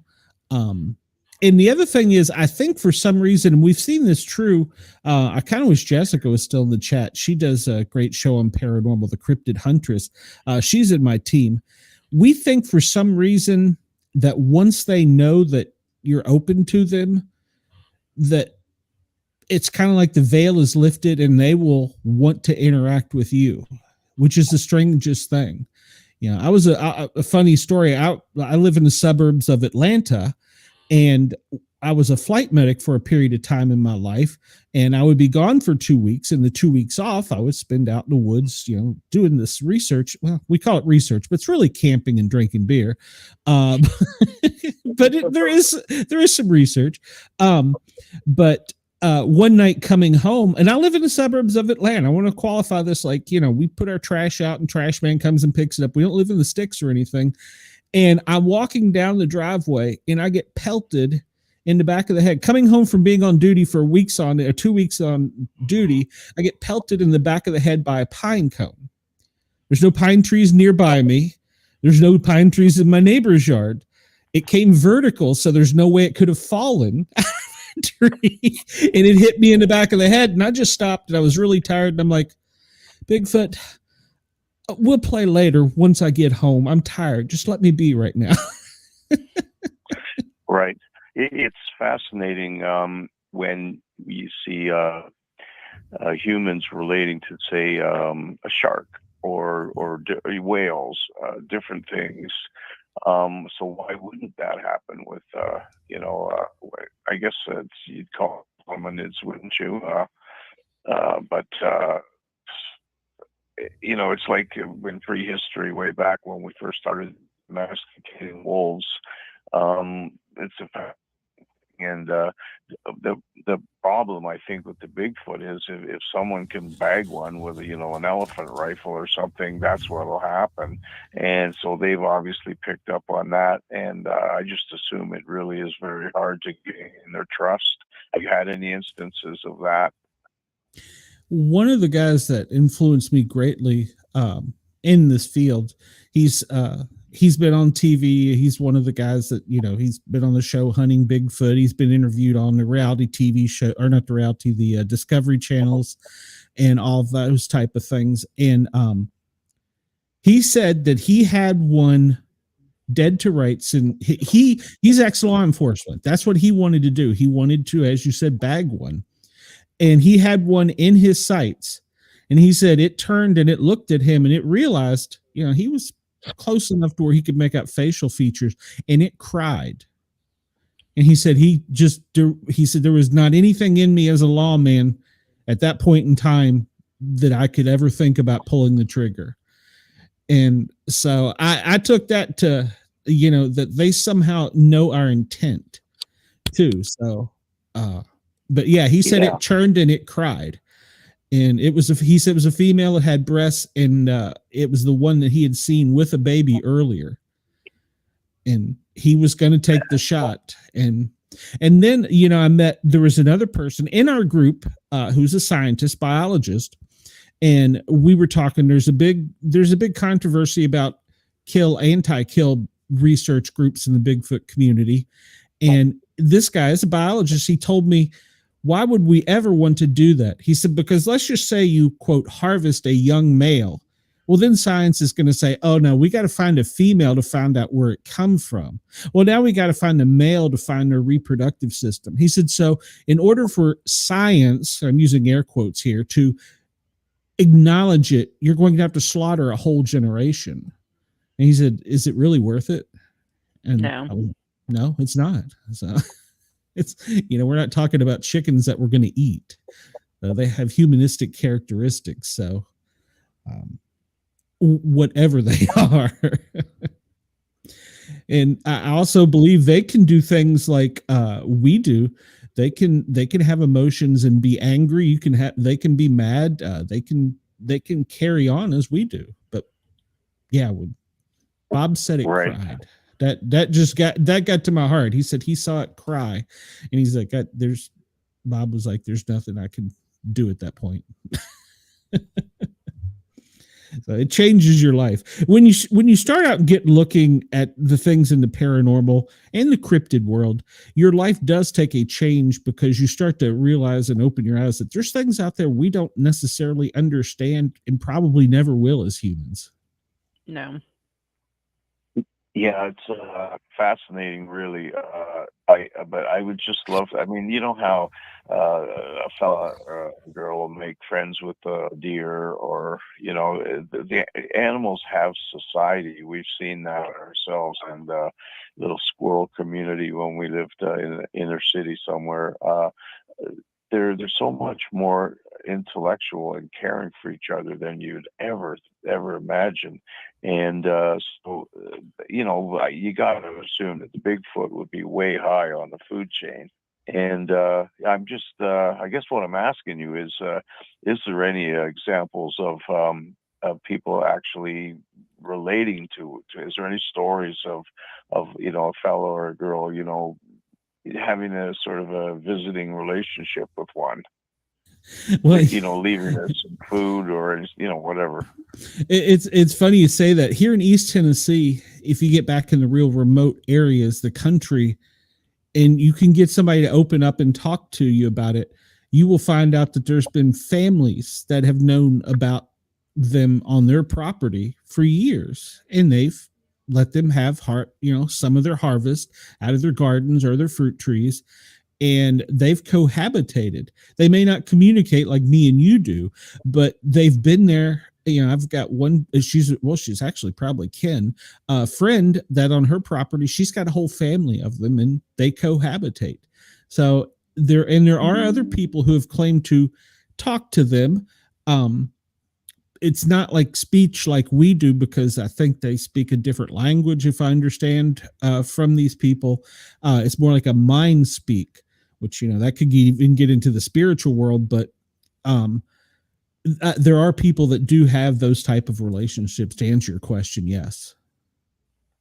Wow, that is fascinating. That really is. Because I mean, even we have a little dog here, and it's a rescue from a province called Quebec. And the family she came from they didn't speak hardly any English. And it took, you could see the transition of her finally starting to, get the drift of, English as opposed to French. And, there's little ways and little things and, tricks and whatnot. And one of our veterinary assistants up here, she's bilingual. And so she tried a few little things on the dog, and sure enough, she knew all sorts of commands in French. So if you can get to relating to a dog, which of course everybody pretty well does, then I mean Bigfoot's got to be down. This is fascinating for me. I really appreciate you sharing this, because I've often wondered about things of this nature, but I just never really had anybody to talk to about it. And I'm a little bit skeptical about a lot of what I see on TV relative to, the Bigfoot shows and whatnot. And your thoughts on that very famous Russian excursion where people were found ripped to shreds and eyeballs missing, and you're familiar with you've heard of that one, I'm sure. Oh yeah. Like I said, I think that they can be like any of us. They can be mad, they can be angry. They may have some that have mental type illnesses. So but I don't think we want to take away the fact that even with a dog, you put it in a cage and you poke it with a stick long enough, it's going to attack. And I think that's probably more of what happened in that case. And I suspect the militaries, world governments probably know a lot more about this phenomena than we will ever know, and probably have at some point in time messed with it. So yeah, we don't know for sure that we don't know if it was necessarily a Yeti or a Bigfoot or anything either. I mean, it could have been who knows what. But chances are it is sort of a Bigfoot-like animal. Did they not have some pictures or something in the camera? They did, and they were sealed, and nobody apparently has ever been able to see them. Now, there's been alleged leaks here and there, but of course now with AI, it's getting worse. But there was nothing, I think, concrete that could say it, except for the one. Well, there were several instances, and there's usually one survivor, which is the strangest thing. It's like they let one person live, or one person managed to get away to tell the story. So that's a parallel that struck me right away when you said that, because the tales of the giants in Ohio and in around the plains and all over the world, I guess, there's I mean, what is that? I talk about that or listen rather about that for because as soon as something is found, boom, the black suits show up and away they go, and that they try to tell us it never happened. So the government's pretty fond of keeping things back from us for some strange reason. I wonder what that's all about. Maybe because it would have an inkling to saying that the Bible's actually a little more accurate than a lot of people believe. Bingo. That's what a lot of us believe. Basically, that a lot of people couldn't deal with the reality shift from things they've been programmed for so long. I mean, I honestly believe that. So, yeah. Because, well, I mean, I'll tell you what, fascinating stuff, and the massive big blocks, in the pyramids, and I think it's Pumu Punku and all that, down in Peru, the way those rocks fit together. It's an interesting world, isn't it? I really envy you your pursuits. Well, like I said, we at one point in time, we did actual research where we would go out and we would pick apart every limb that was twisted and every blade of grass that was broken. And then we discovered, it was one of the guys that had been doing it for a long time. He goes, sit back at camp. He goes, because if you get far enough back in the woods, deep in the woods, we're their cable. And he said, by about the third night, they're going to be pretty comfortable with knowing that you're not going to shoot them. And he said, they're going to start messing with us. And we have found that to be true so many times, that's basically, we enjoy each other's company as a team. And we do still go out and we take pictures and document and stuff, but not to the point where we used to, because we found that if you believe in it enough and you show your intent, that eventually it will come to you and make itself known, which is so weird to say. Yeah, it's magnetic. Yeah. When you're studying, and the correlation, I guess is the word, where you're finding out that, okay, there's a Bigfoot sighted, but there was also UFOs around that night. How anything interesting in that regard that you've seen yourself with the UFOs? Well, there's a book written by one of our team members that describes the incident a lot better than I probably could. But we were in the South. I can't really say where, because people will start messing it up. We were deep in the woods, and me being the paramedic, they always stuck me at base camp, because not only am I the paramedic for safety, I'm also the communications guy, because I'm the ham radio guy, and the guy that likes to play with electronics. So they usually stick me in camp. There was 3 teams out in the field, and one team called the other and said, hey, are you in the field, this one location? And the other one said, no, we're over here. And they said, well, we just saw a glowing cube open in the middle of the field on our, they'd shoot me. I don't remember the name of the camera now, but it's multicolor. It's a night camera. Oh man. At any rate, so the other team was like, well, let me look. And so they both saw this. Well, one of the teams was comprised of an Army Ranger and an ex-law enforcement rescue officer, search and rescue. They decided they were going to try and go see if they could find this box that they had seen in the field. and they stumbled inside the box for probably about 5 seconds because we lost radio contact with them, and they dropped off sight off of all the cameras from the different teams. And they were at this point in time freaking out. But luckily it was 2 people that were highly trained in getting your ass out of bad situations, and they managed to get right back out of it. That night there was a high UFO presence. And I will say those 2 people in our team, one had during COVID, a severe anaphylaxia, allergic reaction to a supplement he'd taken most of his life and died like that. And the other one developed prostate cancer right after that. So can we put 2 and 2 together? Not conclusively. Do we believe that was the case? Yes. But so that is me secondhand. I can tell that story only as being in the camp at base going, where are you? What's going on? Because, I could hear the different teams' voices and the anxiety and stuff in their voice. And then when I couldn't get in touch with that team, I was like, okay, this is bad. This is really bad. We've lost a team in the woods. So, Yeah. So yeah, there is a connection. And that night, our 2 members in our team went inside of one of those portals and luckily either got kicked out or found their way out. And so there is something, but what it is, we still don't know.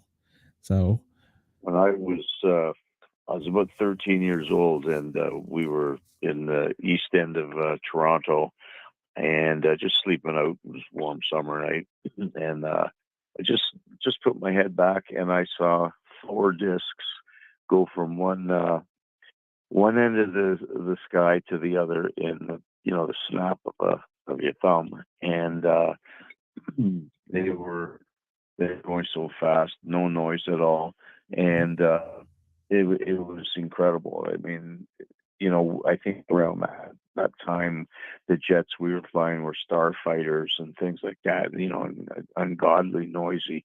But anyway, I saw, discs, not just lights that could have been a satellite. I saw these 4 discs in it, and just one end of the sky to the other. That's always been with me. I mean, I know something's out there.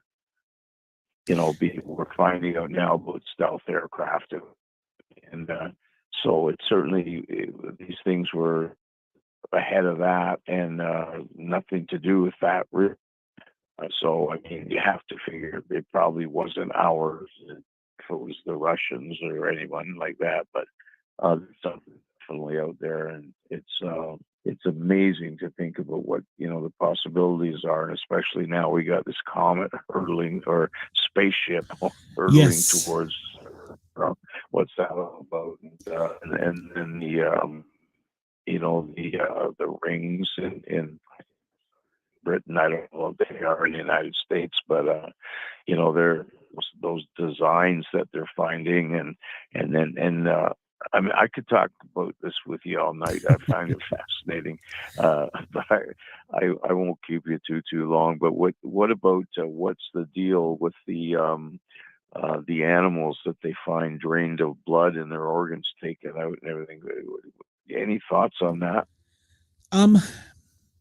I don't have any firsthand experience or knowledge. I know some people that have went to seen those type of things, and we really don't know. It's some kind of experiment or something. But as to what it is, I mean, I've heard from farmers, they would say that, the cow or whatever will rot in the field and nothing will come near it. And it takes an enormous amount of time for it to, for nature to take it away instead of it being a short period of time. And so I guess animals know there's something to it, but what it is, no, I don't have a really good idea, or even something aside for it. Some kind of experiments on us, humans and animals, but what it is, it's hard to say. I don't know. So. Yeah. Well, I thought someone like yourself, you might have had, connections with somebody that's, related to different fields that you've gotten into. But certainly fascinating stuff. It's hard to believe we didn't really talk music too much at all, did we? No, it is. Well, I'll tell you what, how about this? Because we are going to have to wrap it up soon. How about we get one good rock and roll song, story out of you? Some story has to be stuck in your mind of a experience that only a true, I will say, bluesman could experience. I think the one that I would pull out of the hat for that would be a tune called C&O Cat. And the C&O is the Chesapeake and Ohio Railroad. I wrote those lyrics 30, 40 years ago. We were in the studio, working diligently on some other tunes to get them recorded. And just for a breather to lighten things up, I played this chop, and Neil kicked in, Smiling Bob, and call him the groove, and ended up that's my favorite Zedhead tune out of all of them, because the lyrics were they really worked, and oddly enough, it was about a guy that had come home from Vietnam, and he was living in a boxcar in an old railway spur somewhere, and watching life go by, and it's got a pretty good little chop that the boys built upon, and it was sort of our homage to the Vietnam veteran, and because of that, that song means something to me. Because we've always tried to bring a little bit of humor into our lyric sets and whatnot, and even Chapman will even he'll even add a little bit of humor in his playing, because the guy's astonishingly good, and he'll interpret, he'll with his guitar, he'll interpret, and bounce back and forth with what's being said with the lyrics and whatnot. And there's a little bit of a Civil War bent to it too, reference to the Civil War and the South will rise again and that kind of stuff. So and it's kind of like a happy blues song if there is such a conundrum. It's like a Vietnam guy came back and it worked out okay for him, and he's sitting there watching the world go by. And if you what we'll do is I will get maybe I'll get a contact point, and I'll send you a couple things, and I'll drop that song on you. You probably get a kick out of it. I would absolutely love it. I would love it. And I don't know if you read the email, but I'm going to try and get you, and I'm a disc jockey on a station. It's an internet radio station, which seems to be the trend now everywhere, called the Thin Line Rock Station. Yeah, the Thin Line Rock Station. We are all the disc jockeys are either military, law enforcement, paramedics, firefighters. We're all something from the field, and we do shows. I do a lunchtime show 2 days a week, Tuesdays and Thursdays, and I'm going to get you in touch with them at the Thin Line Rock Station, because I think some of the stuff that you have would be amazing to not only play on the radio, because it's great stuff, but as I was telling Mike earlier, if one song touches you and it helps you or anyone in any way, you've made a difference in life. Yeah, that's one of the reasons you keep going. Just for that connection, and it works both ways, of course, doesn't it? There's you do your best to maybe strike a chord with lyrics or with a tune, a melody, and that same little bit of business, the same type of deal will come back in a live show, or maybe in a write-up, so a review of your tune, and you see someone's getting a kick out of something you're doing. That's really gratifying too. So that's the little relationship that I always appreciate that. Yeah, you get the energy back both ways, which is an incredible feeling. Yeah, for sure. It is a two-way street, no doubt about it. Yeah. Oh, that's great. I look forward to that, and tuning into the station too as well. Because I think we touched on the the British blues. There's Savoy Brown, and there's Led Zeppelin, and there's Peter Green's Fleetwood Mac, and Chicken Shack, and Wishbone Ash Free, and all these Jeff Beck and Rod Stewart, Ronnie Wood on bass. The skinny little white guys were doing their best to what is one of the Black Masters. He said, "Boy, those little English guys, they want to play the blues really bad," and they do. Yes. I almost got a kick out of that. I can never remember the chap's name who cited that quote, but they want to play so badly, and that's what they do. Yep. But they got into it, and guys like Jeff Beck and that they got and clapped, and they got pretty slick, and it was a give and take, wasn't it, between cultures? I think the Memphis and Chicago and all of that, they got an infusion of energy by the fact that their music was catching on all around the world, and thank God for that. It's such a great genre. Rock and blues. Well, ZZ Top. I just love those guys that you mentioned them earlier. Yeah, I don't know if you heard me earlier talking, but I would love to hear your band do, and this is just because I'm a Pink Floyd fan, I would love to hear his riffs in Comfortably Numb. And of course your voice too, but I would love to hear him do that. So I did hear that. I did hear that. And you are right on the money. Neil does such a fantastic. Frequently, he will just peel into that and almost do like a solo thing of it, and he does it justice as he did with They'd Already Experienced. He did a great job with that too, and but that Floyd song, he does just superb job on that, and. If I ever get around to yapping with him again, I'll get him to send you a copy of it along. Okay. Awesome. And to get back to the harmonica real quick, you're talking about the British invasion. I don't know if you remember a little band by the name of Supertramp. My favorite song in life, period, is Take the Long Way Home. And I think the harmonica is what got me on that one. They're a really talented band. I mean, I know they made it big and they did, really well and all that, but I still think they're underrated. Yes, agreed. I think they didn't get they deserved even more credit than they got, is what I'm trying to say. They're a phenomenal group. Yeah, I agree. Still one of my favorites. So, they always ask you if you're stuck on a desert island, what are the 10 albums you'd like to have with you? Yes, I'm old enough to say albums. And that was always one of them. So, and of course, got to have Skinner. Yeah, I'm getting a kick out of, because I'm with you on that one. It's, you're shooting the breeze with somebody, and CDs are still used a fair bit in Europe, and but here they're dying out, and you'll say to somebody, "Here, you want a CD?" And well, yeah, but I don't have a CD player.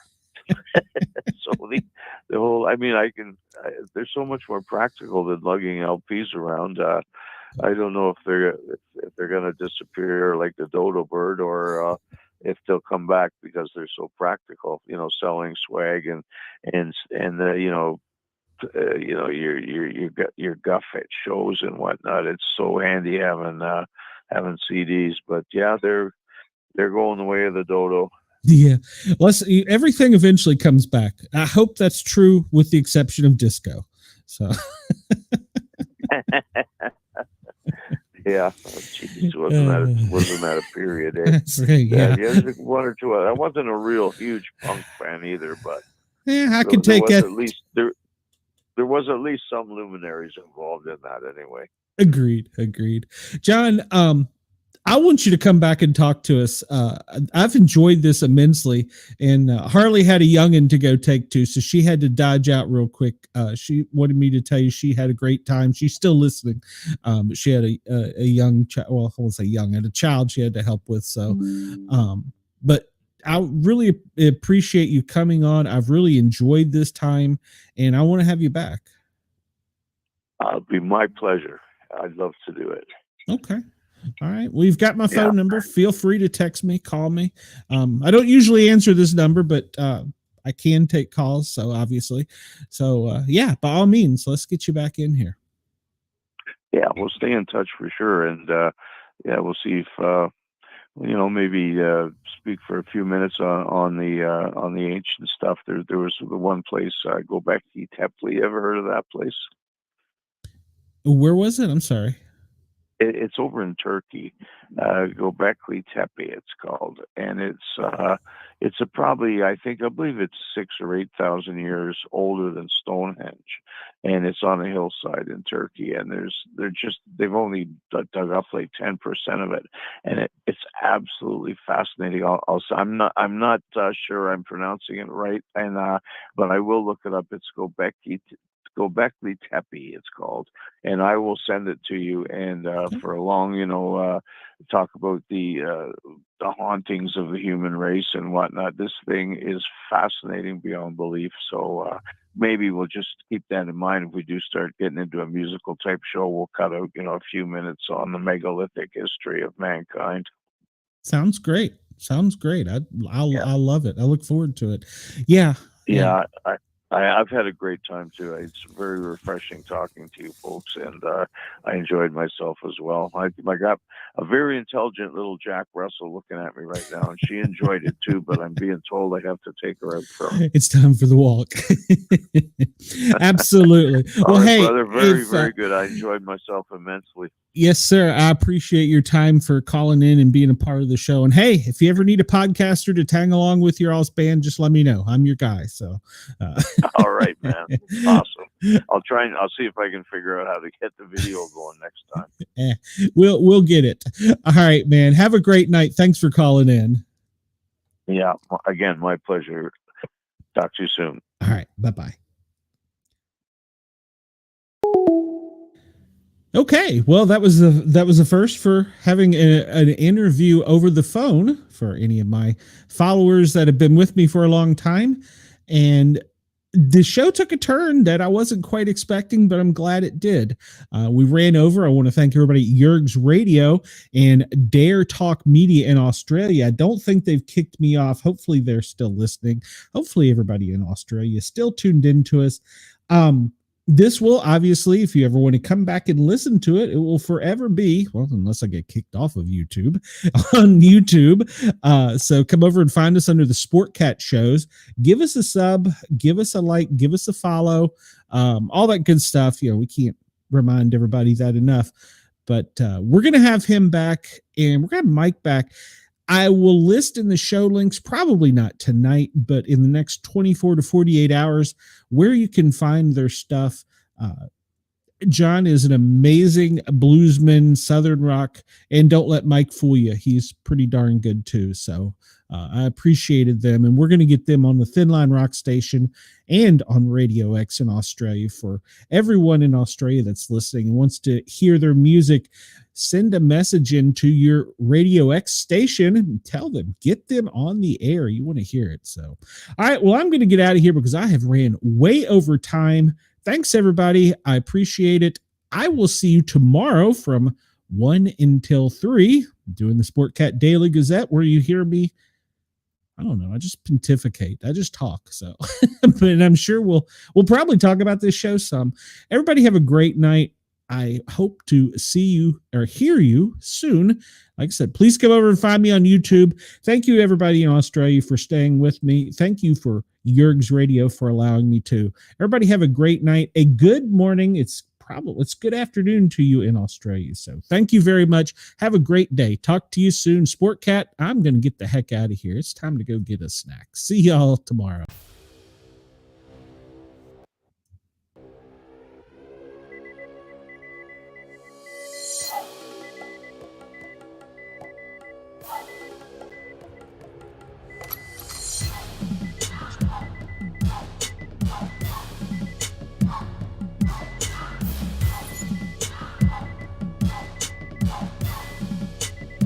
Wonder,